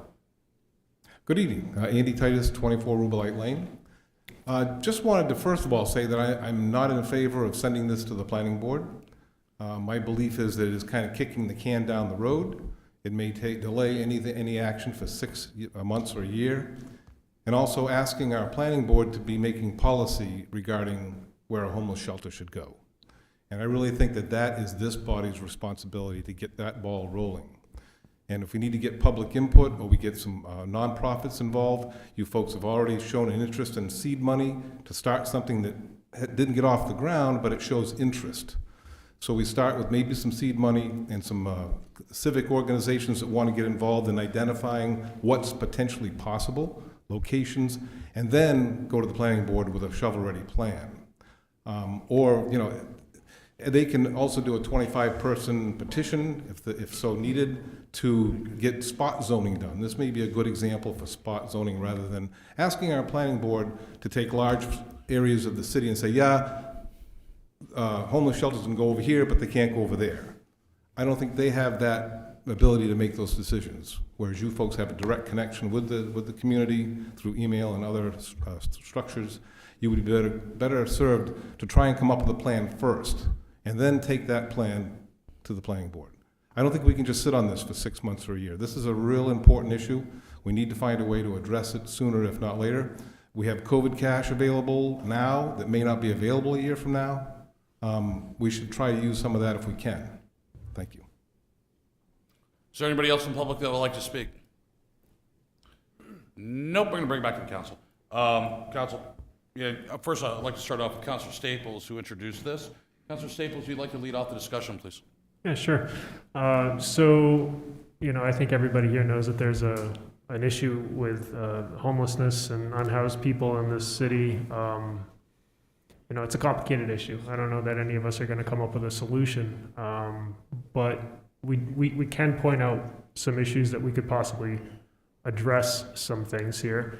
You know, I like to read this blog called Strong Towns.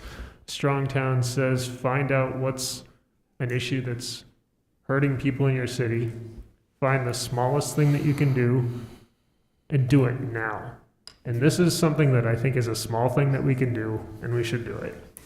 It's not the only thing we need to do, but I think that it's a step, and I think we need to start taking some steps.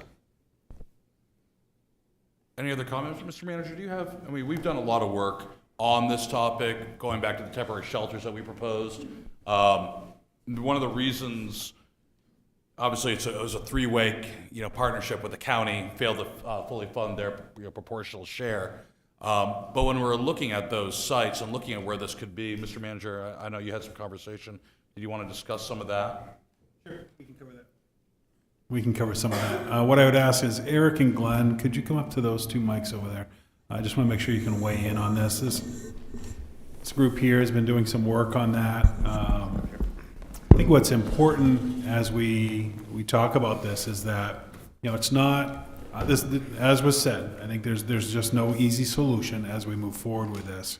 Brian, if you could pull up the first document that you had up on that screen that Glenn put together regarding the temporary shelters. I think it's important. It was pointed out to me by a resident that even though council, we had discussion because we were looking at potential sites for this, that conversation never happened in the public. And so that was an error on my part, is that we had conversations, we talked about potential locations, and then the thought would be that after it came back from the county, that we would move forward and then have more conversations. That would have been a public process as we talked about this, because it would have came before you for funding. But because of that ended at the county, it never really came back here. So I think as you look at some of the solutions that we're working on and the process that we had done regarding trying to meet an emergency need, what Glenn and his team did was they looked at these pallet temporary sheltering units, and they had conference calls with the builder of these. They talked to communities that had deployed these units as well. They did a lot of homework when it came to what's the best practice in managing a pallet sheltering system. And so through that process, what they also did was they took a look. I'll just scroll a little bit more, Brian. They took a look at our local services. This was something that we were working with the city of Lewiston with. We had Lewiston's team, Auburn's team of staff. We did several joint meetings as we took a look at service locations. And so, so there was a lot of work that was done in this and developing the funding, how best to allocate it, all tentative in the sense that it needed to go through the proper channels, and we were starting with county first. And so when it ended there, it didn't come back. And so I think it was important. It's important, as this individual pointed out, that the public needs to hear what was the work that was done. And so that's what I'm hoping to do right now, is to just inform the public about what our process was and what we were looking at. I think that, Glenn, is there anything you want to add regarding that work before we move on to the mapping? No, I mean, staff spent a considerable amount of time working with a lot of different communities and different people who had this coming together, and it really came down to these shelters are great for that transitional short-term fix. Obviously, it's not something you want long-term, but it's a great step towards that next, because you identify the actual population you're going to need to serve. Because one of the problems we have in the state of Maine right now is we don't know how many homeless people we have, because there's not been good survey work by the state or the municipalities over the last 3 to 5 years. So this would be a great step to identify what the population size is. Then you know how big you need to build a shelter. So that work was done as far as service locations. As we were talking about shelters and looking at where in both communities could these be located at, we started talking about how do we get people to services. And so this map was done regarding distance from Auburn City Hall to services that are provided for those that are unhoused, that are in shelters. And Glenn, you want to go ahead and talk regarding what you discovered? When we did the original mapping, we used places we thought would be accurate, but we did this the other day simply to show that the difference between one side of the river and the other, as far as where the social services exist, is dramatic. As you can see on the left-hand side of the river, there's only 4 or 5 little dots. All the other places, and I asked my entire staff to put this list together, so it was a really good list of all the social services, from shelters to soup kitchens to mental health to recovery, the hospitals, the violent shelters. All those things are on that map. And it really came down to that, in a pure distance thing, it's approximately 0.2 of a mile on average closer to one side of the river than the other for all those services. Were you looking at walking distance, of course? These are straight line distances for the mapping. It means obviously to do all that would be difficult, but we looked at it, and the next level planned was to look at where they fall on bus routes and all those things, because we were working to get bus passes as part of that program. So as we began that work, we were looking, and what Brian's showing now is just the same model, but from Lewiston City Hall and where services are. We talked with those service providers because what we were looking to implement is that if the temporary shelter was in Auburn, and that was on the table, we were looking at locations in Auburn where the temporary shelter could be located, but what was being required in that process, as well as what kind of transportation do we make available? Because we need to make sure that those that we're housing can get access to services. And so that was important. Now, we say all this because if you've been monitoring the work being done by Lewiston City Council, they've had a task force working on this. They've already taken a look at some of the zoning when it comes to shelters. There's been a great deal of work that's gone in place, and they still haven't found that perfect solution yet. I think they're working through that, but they are spending a lot of time on it. I did ask Eric regarding emergency. So if we had an emergency situation when it came to sheltering, Eric, what does our current ordinance allow us to do? So if you declared an emergency, much like you did during the pandemic, you have the ability to make changes temporarily, and you could allow for emergency housing on a temporary basis based on a natural disaster or a pandemic, potentially. The existing allowance for shelters, though, is really limited to shelters for abused persons right now in Auburn. We don't have a wider array of options for general use, normal homeless shelters. So this presentation was one to bring the public up to speed on the temporary shelters. Now, because it wasn't funded completely by the county, we haven't moved forward with it. That doesn't mean, so the county has allocated some funds. the council decided, all right, what could we get done with the funds that they allocated? We can look at that. We can also look at locations that we currently have, and we could begin doing the work to stand up. Our team was ready to go and make that happen, and ensure that Auburn was part of that process, and even offering up spaces that we had identified as, we think it could work here. Here's what we have currently at these locations as far as utilities. This is what we think we could stand up. Now, with a reduced amount, and I did follow up with the county administrator to see if the county commissioners had circled back on this to see if there was any interest after we had told them that it really required the full amount. There's no interest to make any additional funds available. But for the council, it would be whether or not you want to direct us to take a look at what is that immediate solution, as I think Councilor Staples was talking about. That could be an immediate solution. It's not a long-term one, but it could be an immediate one. It would just be less units that we would have available because of the funding that's required.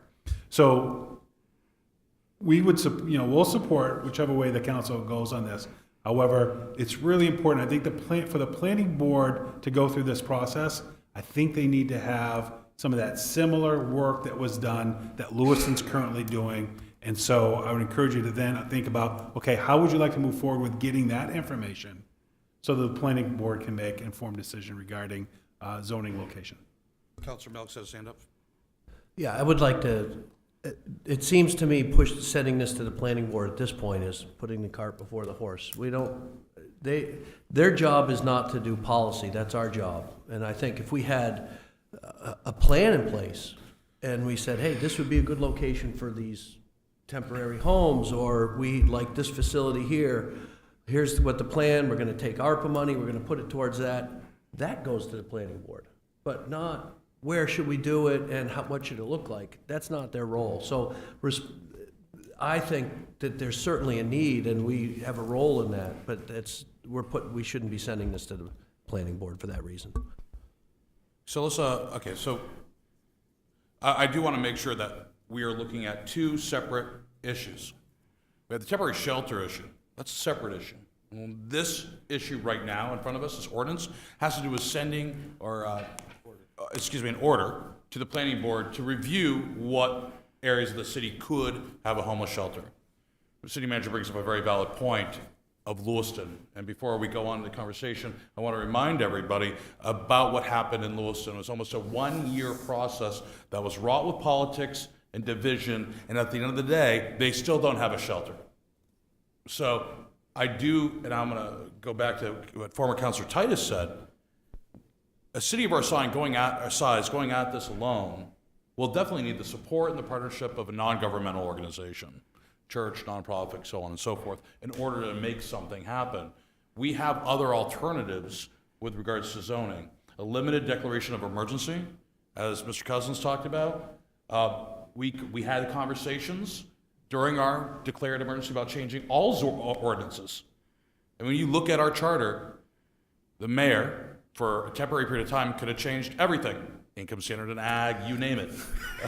It's pretty broad ranging. Now, for the record, that didn't happen, okay? But it could have. Same thing with this. So limited declaration of an emergency could circumvent this long and tedious process and still accomplish the same thing if we have partners coming forward.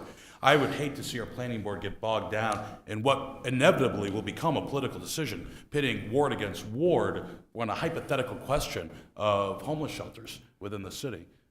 So I just caution everybody that using Lewiston as a case study because it's so recent. Councilor Gary? Thank you, Mr. Mayor. The reason I signed on to this is because there is a growing need for places for people to stay. And I thought by sending it to the planning board, any of the nonprofits or churches that would like to help be able to house people, if they have the space in their facility, they could do it if they went to the planning board. And we could maybe change some ordinances so they can do that. I get out a lot, well, pretty much, and I see people, and you talk with them, and they have no place to go. Yeah, there's a few few that want to stay on the street, but there are times when they would like to be able to go in and have a hot shower and be able to clean clothes. It's very important to me that all Auburn residents are taken care of and have a place. Any more comments? Councilor Walker? Yes, well, I would like to know a number of how many people in Auburn that we're thinking about taking care of. And then if we were to move forward with little houses or somebody else decides to make a mansion so we can bring these people to a safe place, how many more people are we going to allow to come in? Because we know this is going to bring more to our community. So are we going to say 25 is going to be enough to take care of all of our people that we have? Or are we going to say, well, across the river has 40, Gray may have 20, and so we got to build 75 now? I mean, I'd like to know the number we're looking at, what that cost would be, and I would like to see it go private versus us supporting the whole thing. Mr. Mayor. So I think the original temporary shelters, we were looking at 48. And then, with the reduction in funding, we could move forward with probably 24 units on the site that we would look at to be able to meet the same costs, or at least the budget that would be provided. So that's what we could do. Now, the bigger question is that you asked regarding how many in Auburn and those needs. There are certain entities that track some of that information. The school tracks that information. There's a definition within the school district regarding homelessness, and so they track some of that information. Now, that definition means that they might be in a temporary housing location like a hotel, or they might be staying with family or friends that would designate them as homeless within that count. So getting to the actual number is really would be very challenging. I think that if you were to move forward with the temporary sheltering, it would be important for you to say, okay, what's the criteria for providing this service? What would we be opening up to? And Glenn has done some of that work to take a look at what other communities have done. How are they standing up their units? Those things. I think with the comment that Councilor Milks had made, that I think it is important to know that what Councilor Staples and Gary are directing to the planning board is the work of planning board. That is that process. So the planning board should be doing that. My statement was, I think that the planning board it would be helpful for the planning board to have some additional information as they do that. So what does that look like, and how do you bring that information to the table for them to make their decision? I will say that whereas I agree it is the work and this is for the council, but I want to bring this back to the order at hand, because temporary shelters are not on tonight's agenda. The order at hand is to send this to the planning board. We're talking 6 months to potentially a year process in order to have this hammered out, okay? The most expedient thing to do is to utilize our current charter process. If Church ABC want to join forces and stand up a temporary facility, all they need is 25 signatures on a petition submitted to the planning board for a change of use for their zone, and it has to be heard within 45 days by the planning board and then by the council for 2 readings, one of which being public. That's the quickest, fastest process outside of a declaration of a limited state of emergency. So that I won't do without council saying yes, at least in this scenario. I would recommend that the quickest and fastest way to the intent, Councilor Staples, you have, which is noble, and trust me, we've been fighting it a long time, if not publicly, right, in the background, is to get people that want temporary housing that's safe and secure. Would be to not pass this and then go forward and solicit out and talk with our NGOs in the community to see who wants to come forth and partner with the city or take it on themselves, and then look at funding options on that side. Mr. Mayor, we have had this problem for years. It may be getting bigger, but it's because it's being brought out more so everybody knows it. This is not going to go away. This is not temporary. We all know that. You can say we're going to put out 25 little houses. Someone's going to come back here in 2 years and want 50 new houses. So this is not temporary. The city of Auburn is going to be taking on one hell of a challenge. And it's going to be costly to this city, because you're not going to get out of it once you're in it, because now we're going to take care of everybody. And temporary housing, to me, would be like someone that's living on a riverbank somewhere, or, for instance, I don't like to pick on your building, but the Peck's building, every night, someone's sleeping in the front entrance of that unheated outside sidewalk that goes into your building. Yeah. Them are people that need a shelter, not someone that's sleeping on my couch or someone else's couch. They need parents. Listen, this is how politicized this is. I don't like to bring my private business in, but this is a great example. Yes, I own the Peck building. I also own a huge empty parking garage. On any given night, I have a half a dozen people living in my parking garage. I think that it's absolutely appropriate that I open up that garage and consolidate people in some sense of shelter in an underutilized capital asset. It's illegal in that zone in Lewiston. So I couldn't even do that, even though they're there and the police won't move them away. So that is how this system, when you're dealing with hypotheticals at the planning board level, does not create a positive outcome. It gives a false sense of security and a false sense that we're doing something when in actuality nothing positive happens from it. I would like to actually, if there's any other debate on this order, I'd like to call for a vote. I just have a comment. I worked in the housing field for 40 years, and for probably 20 or 25 of those years, I would serve on committees that had people from both sides of the river, which none of those committees ever came to a conclusion. What's happened is the homelessness problem has gotten so severe that you had people camped out in tents at the Universalist Church. And I'm thankful for that in one sense, because I heard from Glenn and other people that there were some solutions coming out of that, and there were people getting housed. Not very quickly, not very easily, but it brought it to the public's attention, and some things, good things came from that. I was really thrilled when the county came up with their idea, because I thought, this is a regional problem, and trying to do it in Auburn or Lewiston is just not going to work. It's just people are going to say, put it there. They're doing it in Portland. They were downtown, now they're going to put them out off Riverside. Yeah, way out there. And, it's just a constant battle. So my proposal here would be to table this to a date certain, to give city staff time to give more direction for the planning board of things to look at. Because I think I agree with the city manager. It's a planning board function, but I think they need a little more direction than what this order provides.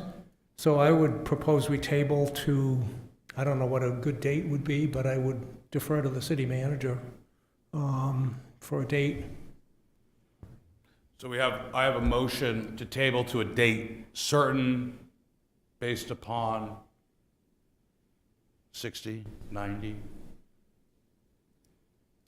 180. So I would say, yeah, so it's challenging for the date certain. But I do think that if you push that out at least 5 months, then I think that would allow staff to then work with some of our NGOs and others to work on that. And I think it'll take a little time to do it. I have a motion on the floor to table this till May of 2023. Do I have a second? Second by Councilor Walker. Okay, I'm going to ask for a vote on the tabling to a date certain. All those in favor? Opposed? None being. Passes. Excuse me, it's tabled till May 2023. Good. On a side note, again, this is for the order. This is for location and not substance. If that's something that we look at in conjunction with or after the May timeframe, depending upon action, we can bring that back up again. I definitely want to make sure that that's there. I also want to state, if there's any third party, non-governmental organization, nonprofit, that wants to not wait for this process to happen, please come to us. Okay, utilize the charter and ordinances in order to get a resolution quicker. But government cannot be the answer to everybody's problems. Okay, so we're going to move on to Order 165121922022, which is allocating $145,000 of ARPA, American Rescue Plan Act funds, for the acquisition of the shovel-ready housing plans. Do I have a motion? So moved. Councilor Staples? Second. Councilor Moore. And, okay, I'll open this up to the public for comment. Any members of the public that would like to comment on this, please step to the podium, give us your name and address, and limit your comments to three minutes. 3, and go. No, 2 because it's my second bite at the apple. I know. Andy Titus, 24 Rubelite Lane. I first want to state that I am against this particular proposal for several reasons. But one of them is that I don't think that it's fair to say to somebody, if you do it our way, we're going to fast track your application or your permitting. I just don't think that's right. It's unfair to those who go through the normal process and who may want to build something that's not quite according to the conforming to the plan. But the other thing is, we're not thinking about all the costs involved with this. Now, we're talking $145,000, but how much staff time has been used to, first of all, for the RFP, but now we're going to have staff time involved with what's the plan going to look like, and let's make sure it's perfect what we want, and then we're going to have to go through the planning board, it'll fast track there, but then now we're going to have staff time that's going to inspect to make sure that if it was supposed to be that kind of siding or those kind of windows or that kind of roof, that they're doing it that way, and if they're not, it's going to cause battles. And I don't know if it's also internal things, but I know it's going to be external for sure. Size and the appearance of it. Oh, you were supposed to have crossbuck windows? Oh, sorry. Now we got to stop the process and we got to find out what we got to do because you already installed the wrong windows. I think that there's a real problem moving forward to police this, to control this after it's done. And there's really no value to it. What is the value? You say you're going to fast track it. Well, I can get the set of plans at Hammond Lumber if I buy the lumber from them. And number 2, it's not that ominous if I'm going to build a house to get my permit to build my house. It really isn't. I mean, I think in most cases, a house that's going to be built as long as it's in the right place, which this would affect that. You can't build it in the wrong place with this funding. You can have the right house, but if it's the wrong place, it's not going to be approved. So you've got all your plans in place. You're not going to have that much of a you're going to have just as quick a plan or quick enough for a normal plan that is your own and not something that says, hey, do it our way and we can fast track it. So I really think the costs involved, we're not thinking about the staff time to get it going and then administer it and forward. It's just not going to bring the desired result. Just my opinion. Thanks. I'm going to try some of these pointing questions versus comments. I'll try to address a little bit after I did bring this up. Anybody else like to speak? No? Okay, bring it back to the council. I brought this proposal to council and staff, and we formed the mayor's ad hoc. Pretty happy with the process so far, to a point. Always learnings. But I will state this, some of the intent here is important. Before I go into intent, I was a little shocked at the cost too. Okay, I thought 145 was pretty high. It was outside of what I initially thought, but this is part of the process. The process here is actually to save staff time. Because as we heard earlier, staff time, each individual site, different house and so forth, has to be approved. That takes hours upon hours. So yeah, fast track approval process is absolutely desired if you pick something that's already been site approved. So if you have one house that has only slight variations, that's going to be a lot quicker for staff to approve than 15 houses that are all different and unique. With regards to policing, every site plan has to be policed as well. That's why we have inspectors and so forth to go out and look at the project, look at the different phases of construction. So again, it's all talking about how do we consolidate and how do we take away the challenge of building a home, because it is daunting to a lot of people. Some people, it's not. Personally, I've looked at it. It scared me. I never have done it before, though I kind of want to. And if I look and I talk with people that are in our town that are single mothers with 2 kids that are doing okay, but they just don't have enough time to think about what architect's reputable. You know, how much do I spend? What's right? How do we get going? This is a way to eliminate challenges, which is really the desired intent, was to lift people out of poverty through home ownership and take away those challenges. Okay, so is there an ROI? I absolutely think there is. For every home that we have built, utilizing one of these shovel-ready plans, okay, we could probably assume it's a home or an ADU that would not be built otherwise or produce tax dollars into our city. If we have a moderate goal of 10 units to be built annually with an average taxable valuation of $3,500 to $4,000 per, the initial investment of ARPA funds would be around a 3-year return on that investment. And then it keeps growing, obviously, post-fact. There's something we'll we'll have forever. Now, whether or not the validity of this program works, we're not the only ones. This is being done all over the country in ever-growing numbers, including at the state level. Okay, for example, Vermont is doing the same thing, though with around 20 different plans to make available for everybody in Vermont. So there's some interesting things. I know the state is looking at potential grants, but that could be a year to 2 years away. With the state, maybe never. So I do think there's some potentials, but I want to just lay out the intent. To be honest with you, it's expensive. I agreed. And there might be a happy medium, and I'll leave it to staff. I'd like to ask them this question. Is there a way now, with the information that we have, to modify this program in order to narrow the scope, focus on ADUs, focus on grant programs that will help those under 120% LMI in order to do all the surveying, geotech, house plans, and so forth, which then can be used to offset part of their down payment? I'll let Eric weigh in on this as well, but I think that if you wanted to pivot now, right? Because I think you're right. I think the cost is higher than what the original conversations when we started talking about this initiative. I think for all the things that the mayor had just stated, staff liked the idea of this, and there was an opportunity to bring the public into the process of saying, what do you want growth to look like in your neighborhood? I think that's a piece that is really important. And so how do we, even if this goes away, I think it's important to create an opportunity for that same dialogue and that same engagement moving forward.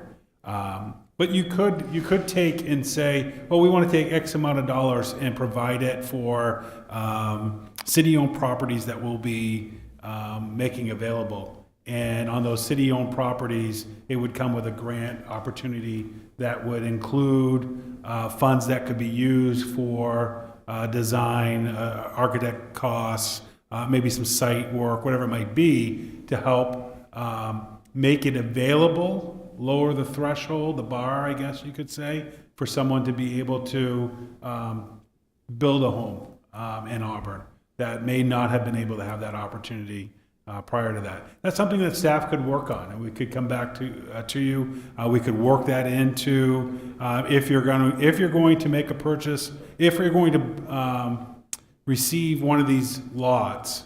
This is something that could come with that based on an application process. Eric, do you have any other thoughts I might be missing on that? No, I would just say that we still could capture an element of sort of the repeatability on that if we structured those contracts so those plans designed for a very specific house were able to be reused. Mm-hmm. Mm-hmm. Council, are there any recommendations? If not, I think there's some opportunities for matching nonprofit, maybe state pilot programs, but I would recommend, potentially if someone wants to make the motion, to table for 45 days, allowing staff some more time to work on funding mechanisms and maybe an alternative plan for review, accomplishing the same intent. This is an alternate. Councilor Gary? Thank you, Mr. Mayor. Did I hear right that if a person wanted to buy one of our tax-acquired properties, they would be able to qualify if we morph this into getting some sort of funds, irregardless if it's just a plain piece of property that they can build a house, or to renovate a building, an existing building? That was a suggestion. It's not currently, that's not the current process. No, but I like this idea better than some that I've heard. I had a thought on this, that maybe, we keep putting stuff back on staff and they're shorthanded and we're coming into budget season. And then I was thinking about all these ARPA requests that we've approved, and I sort of feel like we're on autopilot. I'm wondering if we could go back to a committee. I was not on the council when there was a ARPA committee, and I couldn't even tell you what the composition of it was. I think it was a mayor's ad hoc committee, but this would be a good thing to look at, perhaps, because we're getting down to the end of the funding, and might be nice to have some council and also outside input. I'm assuming that committee had members from both. It did. We are down at the end of the last $1.5 million, Mr. Manager, ish, $1.5 million. Some of it will probably come back to us. We did prioritize and have a matrix with most of these were involved. These last ones aren't. If there's any other ideas, and there has been for appropriations for ARPA, we definitely hear them. I hear your point. I want to trigger in, not necessarily in ARPA funds, but relative to this comment is staff time. I'd like, how long does it take, Mr. Cousins, how long does it take to actually review a home plan on a house permit and provide approval? We had just pushed out some updates this past month as part of community outreach, and we're in the 12 to 14 day range is a pretty typical review time for residential or commercial permits. Hours, staff time, I should say, not admin time, but staff. It really depends. The worse the plans are and the more information is missing, the longer it takes. So some of the worst applications will take a dozen hours or more. The very best could be an hour or two. So, I mean, if you cut it in the middle, and let's say it's average 5 hours, 4 hours on the low end, 4 hours to go through site plan approval for construction.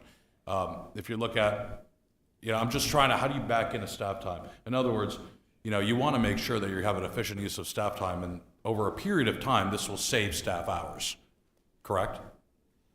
Yeah, and I think how much it saves depends on how much they're repeatedly used. But every one of those that gets reused would save some hours of staff time.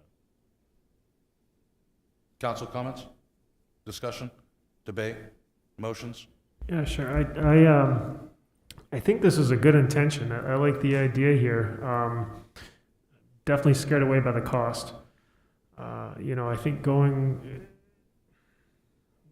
to me, it seems like we should just send this back to the ad hoc committee for them to deliberate and decide if if this is what they recommend, then this is what they recommend. But is this is there a better way to do this that would be less costly?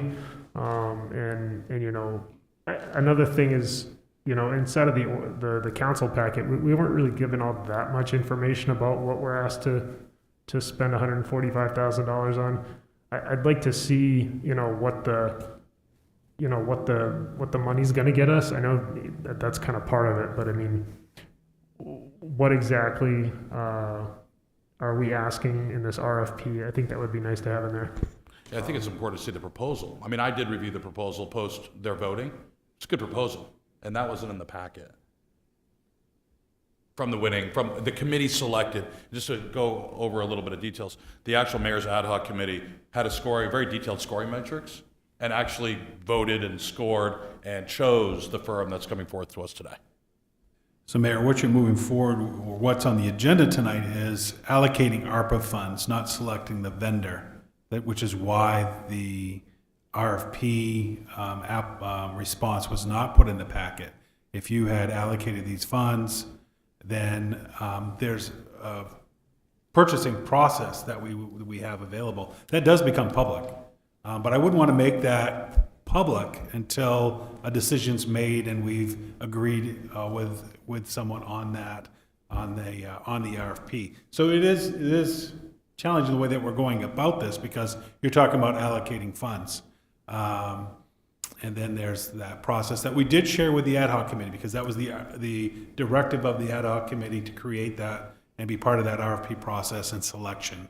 And so that's why that was shared with them. But Eric, I would imagine that's why we didn't share that.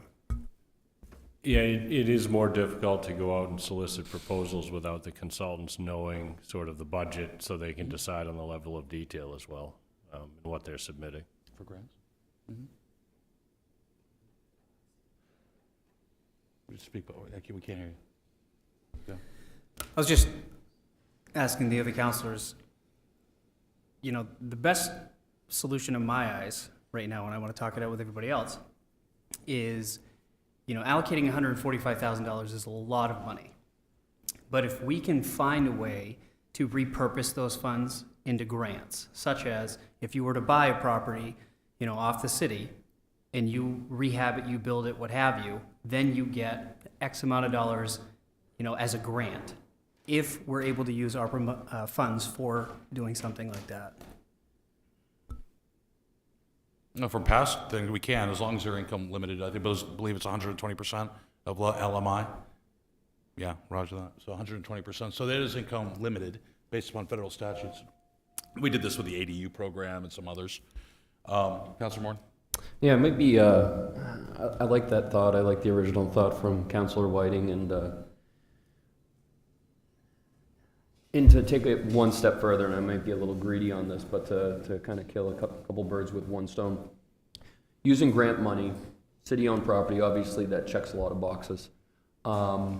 And perhaps some of that grant money could be used towards those plans. And if that grant money is utilized towards those plans, once that plan is designed, could we have that plan up on the shelf as something that could be more standardized moving forward after it's been vetted and knowing that it's appropriate? Basically a work for hire then at that point. It's part of the grant plan. I think as long as we structure the contract with the consultant and they agree to that, I think we could, yeah. I mean, I think at this point, honestly, there is no consultant, there is no mayor's ad hoc.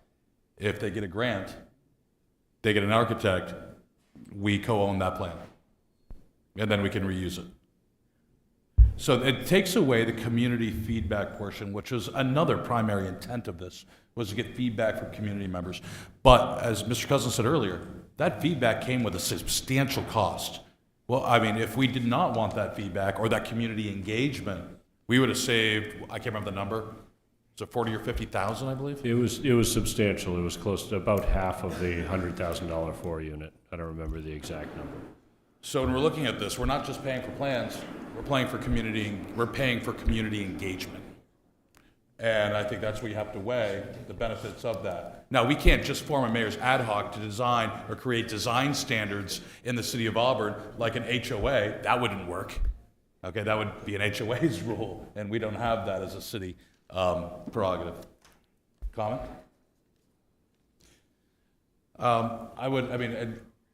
I think we need to call this, and honestly, I'd like to entertain a motion to table this for 45 days. I'll make a motion to table this for 45 days. Second. Second, yeah. All those in favor of tabling this for 45 days? I'm sorry. Point of order, just Please. 45 days, that doesn't fall on a meeting night. Do you want No it later than? at least 45 days if it's a date certain? I'll make a motion to table this for 45 days or date certain to the first subsequent council meeting. February 14th? 13th? February 13th? Would be roughly then. Date certain? Okay. We have a motion to table to February 13th. I'll second that. Second from Councilor Hawes. All those in favor? Opposed? None being passes. Okay. Should give us some time to work it out a little bit more.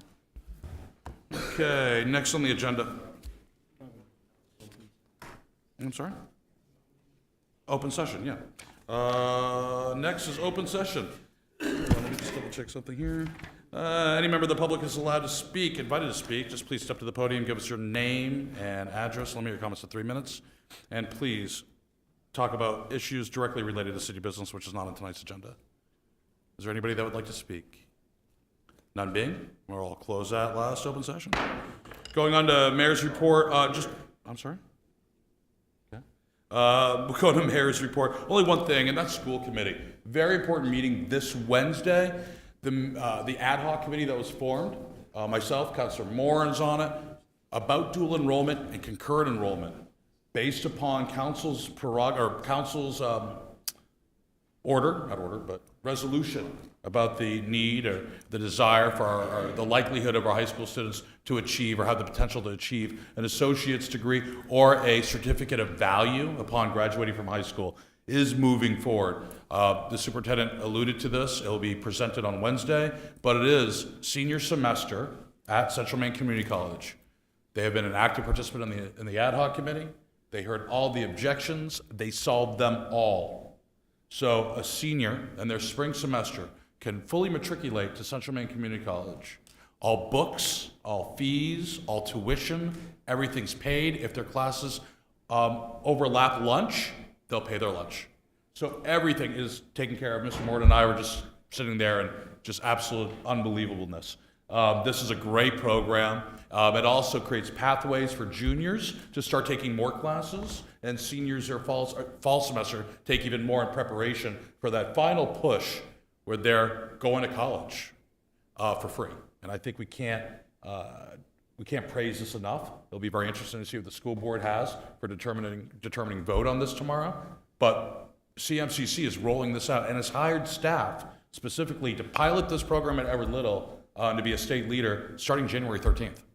So they are not messing around. There's an informational session tonight. So please tune in for that or come and show your support because this is a huge step. I think we'll be one of the first schools in the state to do something that's innovative. So that's my only report. Any other reports from committees? None being, bring back to the manager. Thank you, Mayor. Just one item regarding holiday schedule. So operation hours for the City Hall is the same all week. However, next week, we will be closed on Monday for the holiday. And so, but trash pickup is as scheduled. So I think that's important for people to know that if you have a normally scheduled trash pickup on that Monday, that will be as scheduled. But Auburn Hall will be closed on the Monday for service. Thank you. I'm going to turn it over to the finance report at this time. Ms. Eastman, read your memo. Is there anything you'd like to add? I'd just like to give you some information on salaries. That's something we've talked about a lot, and it's one of the biggest parts of our budget. So I took a look at where we were as of the end of November, and normally you would think we would be at 41.7% for our regular salaries. Right now are at 35.75 due to all of the vacancies that we have. But on the other side of that is the overtime accounts. And I looked at those as well, and those are over by 7%. But the difference in money is we're about 900,000 under on regular salaries and only 50,000 over on overtime. So we're at the end of the year, we should be all right, but it's just, you can see that in that, that there, yeah, we're paying more overtime, which actually costs us more money than regular time. So. Is there any questions for Jill at this time? This time I'd like to entertain a motion to accept the November financial report. So moved. Do I have a second? Second for Councilor Milks. All those in favor? Okay, approved. I got a question I'd like to ask the manager. This last storm, if it's possible, could they pull together what it cost us for the working crews there, and maybe even, if you could, something on what it costs for fuel for plowing this weekend of this storm? We can work on that. We can get it for you for the next meeting. Okay. This time we have an executive session. So we actually have a series of 4 executive sessions. We will not be coming back for any action post-executive sessions. Mr. Manager? Mr. Mayor, we have 2 executive sessions that may require possible action to follow. So after those sessions, we will open the door. Anyone who wants to come in for the vote that may take place. So that'll be, and I apologize that we weren't able to move this differently, but there's a reasoning for the scheduling of this. After this first item, we will come back for possible action. We will remain right into this room, so we ask the public to step out, and then we'll open the doors and bring public back in. For items 1, what other item? Third? Item 3. Okay, item 3, very good. Okay, we have an executive session for contract negotiations with possible action to follow pursuant to 1 MRSA Section 405. Do I have a motion? Motion to approve. Second. Councilor Walker, Councilor Halls on the second. All those in favor? We now stand in executive session.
166 1219 2022. I now declare the City Council out of executive session and back in our regular session.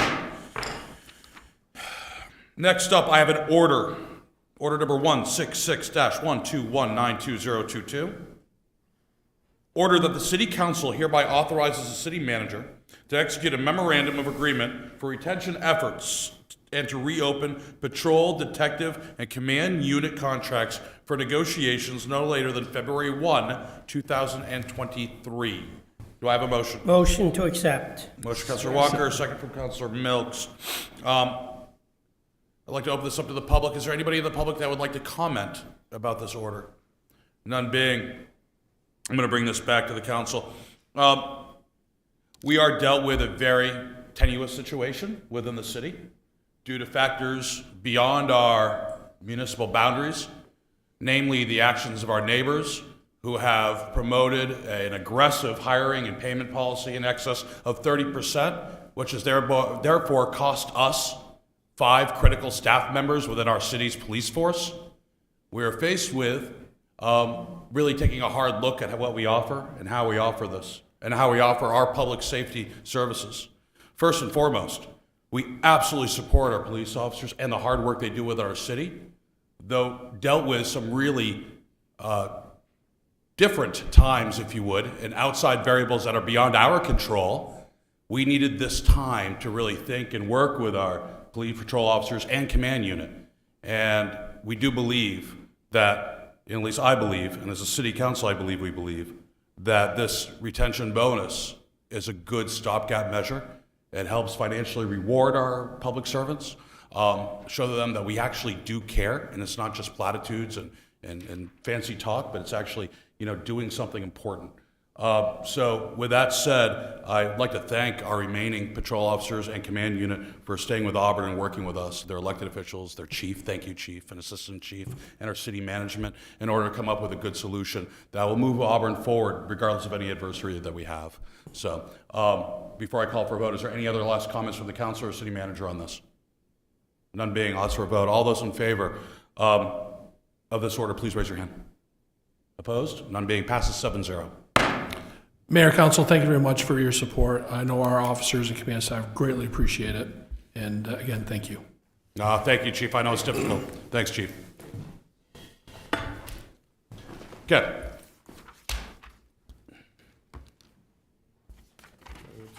Yeah, working on, hold on. I got like 4 of them here. Okay, next we have an executive session. Economic development pursuant to 1 MRSA Section 405. Do I have a motion? Second. Okay, I have a motion from Councilor Milk, second from Councilor Whiting. All those in favor? Passes unanimously.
Okay, we have action?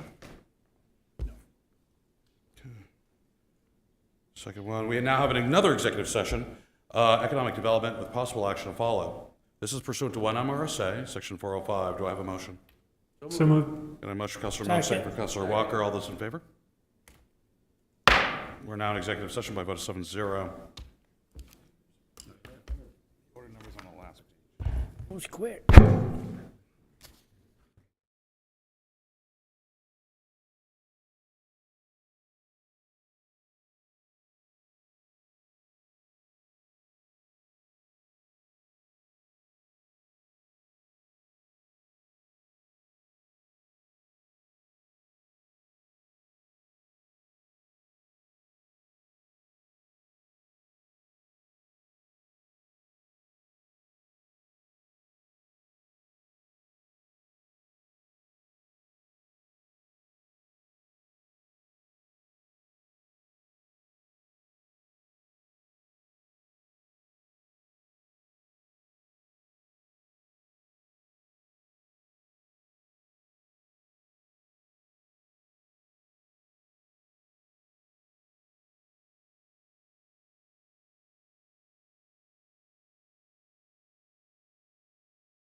We do have action to follow. We have order 167-12192022. Order that the city manager execute a purchase and sale agreement with Highgate Development LLC for the purchase of 15 Academy Street, Auburn tax parcel 230-132, and 261 Main Street, Auburn tax parcel 231-004 for $50,000. Do I have a motion? Motion to Second. approve. Second from Councilor Moore, and all those in favor? Raise your hands, please. I can't. Okay. Opposed? None being. Passes 6-0. Any abstentions? One abstain. One abstain. Passes 6-0-1. Next, we have an executive session, personnel matter. It's the last one of the night. There will be no action to follow. Pursuant to 1 MRSA, Section 405, do I have a motion? So moved. I have a motion for Councilor Whiting, second for Councilor Staples. All those in favor? We now stand in executive session.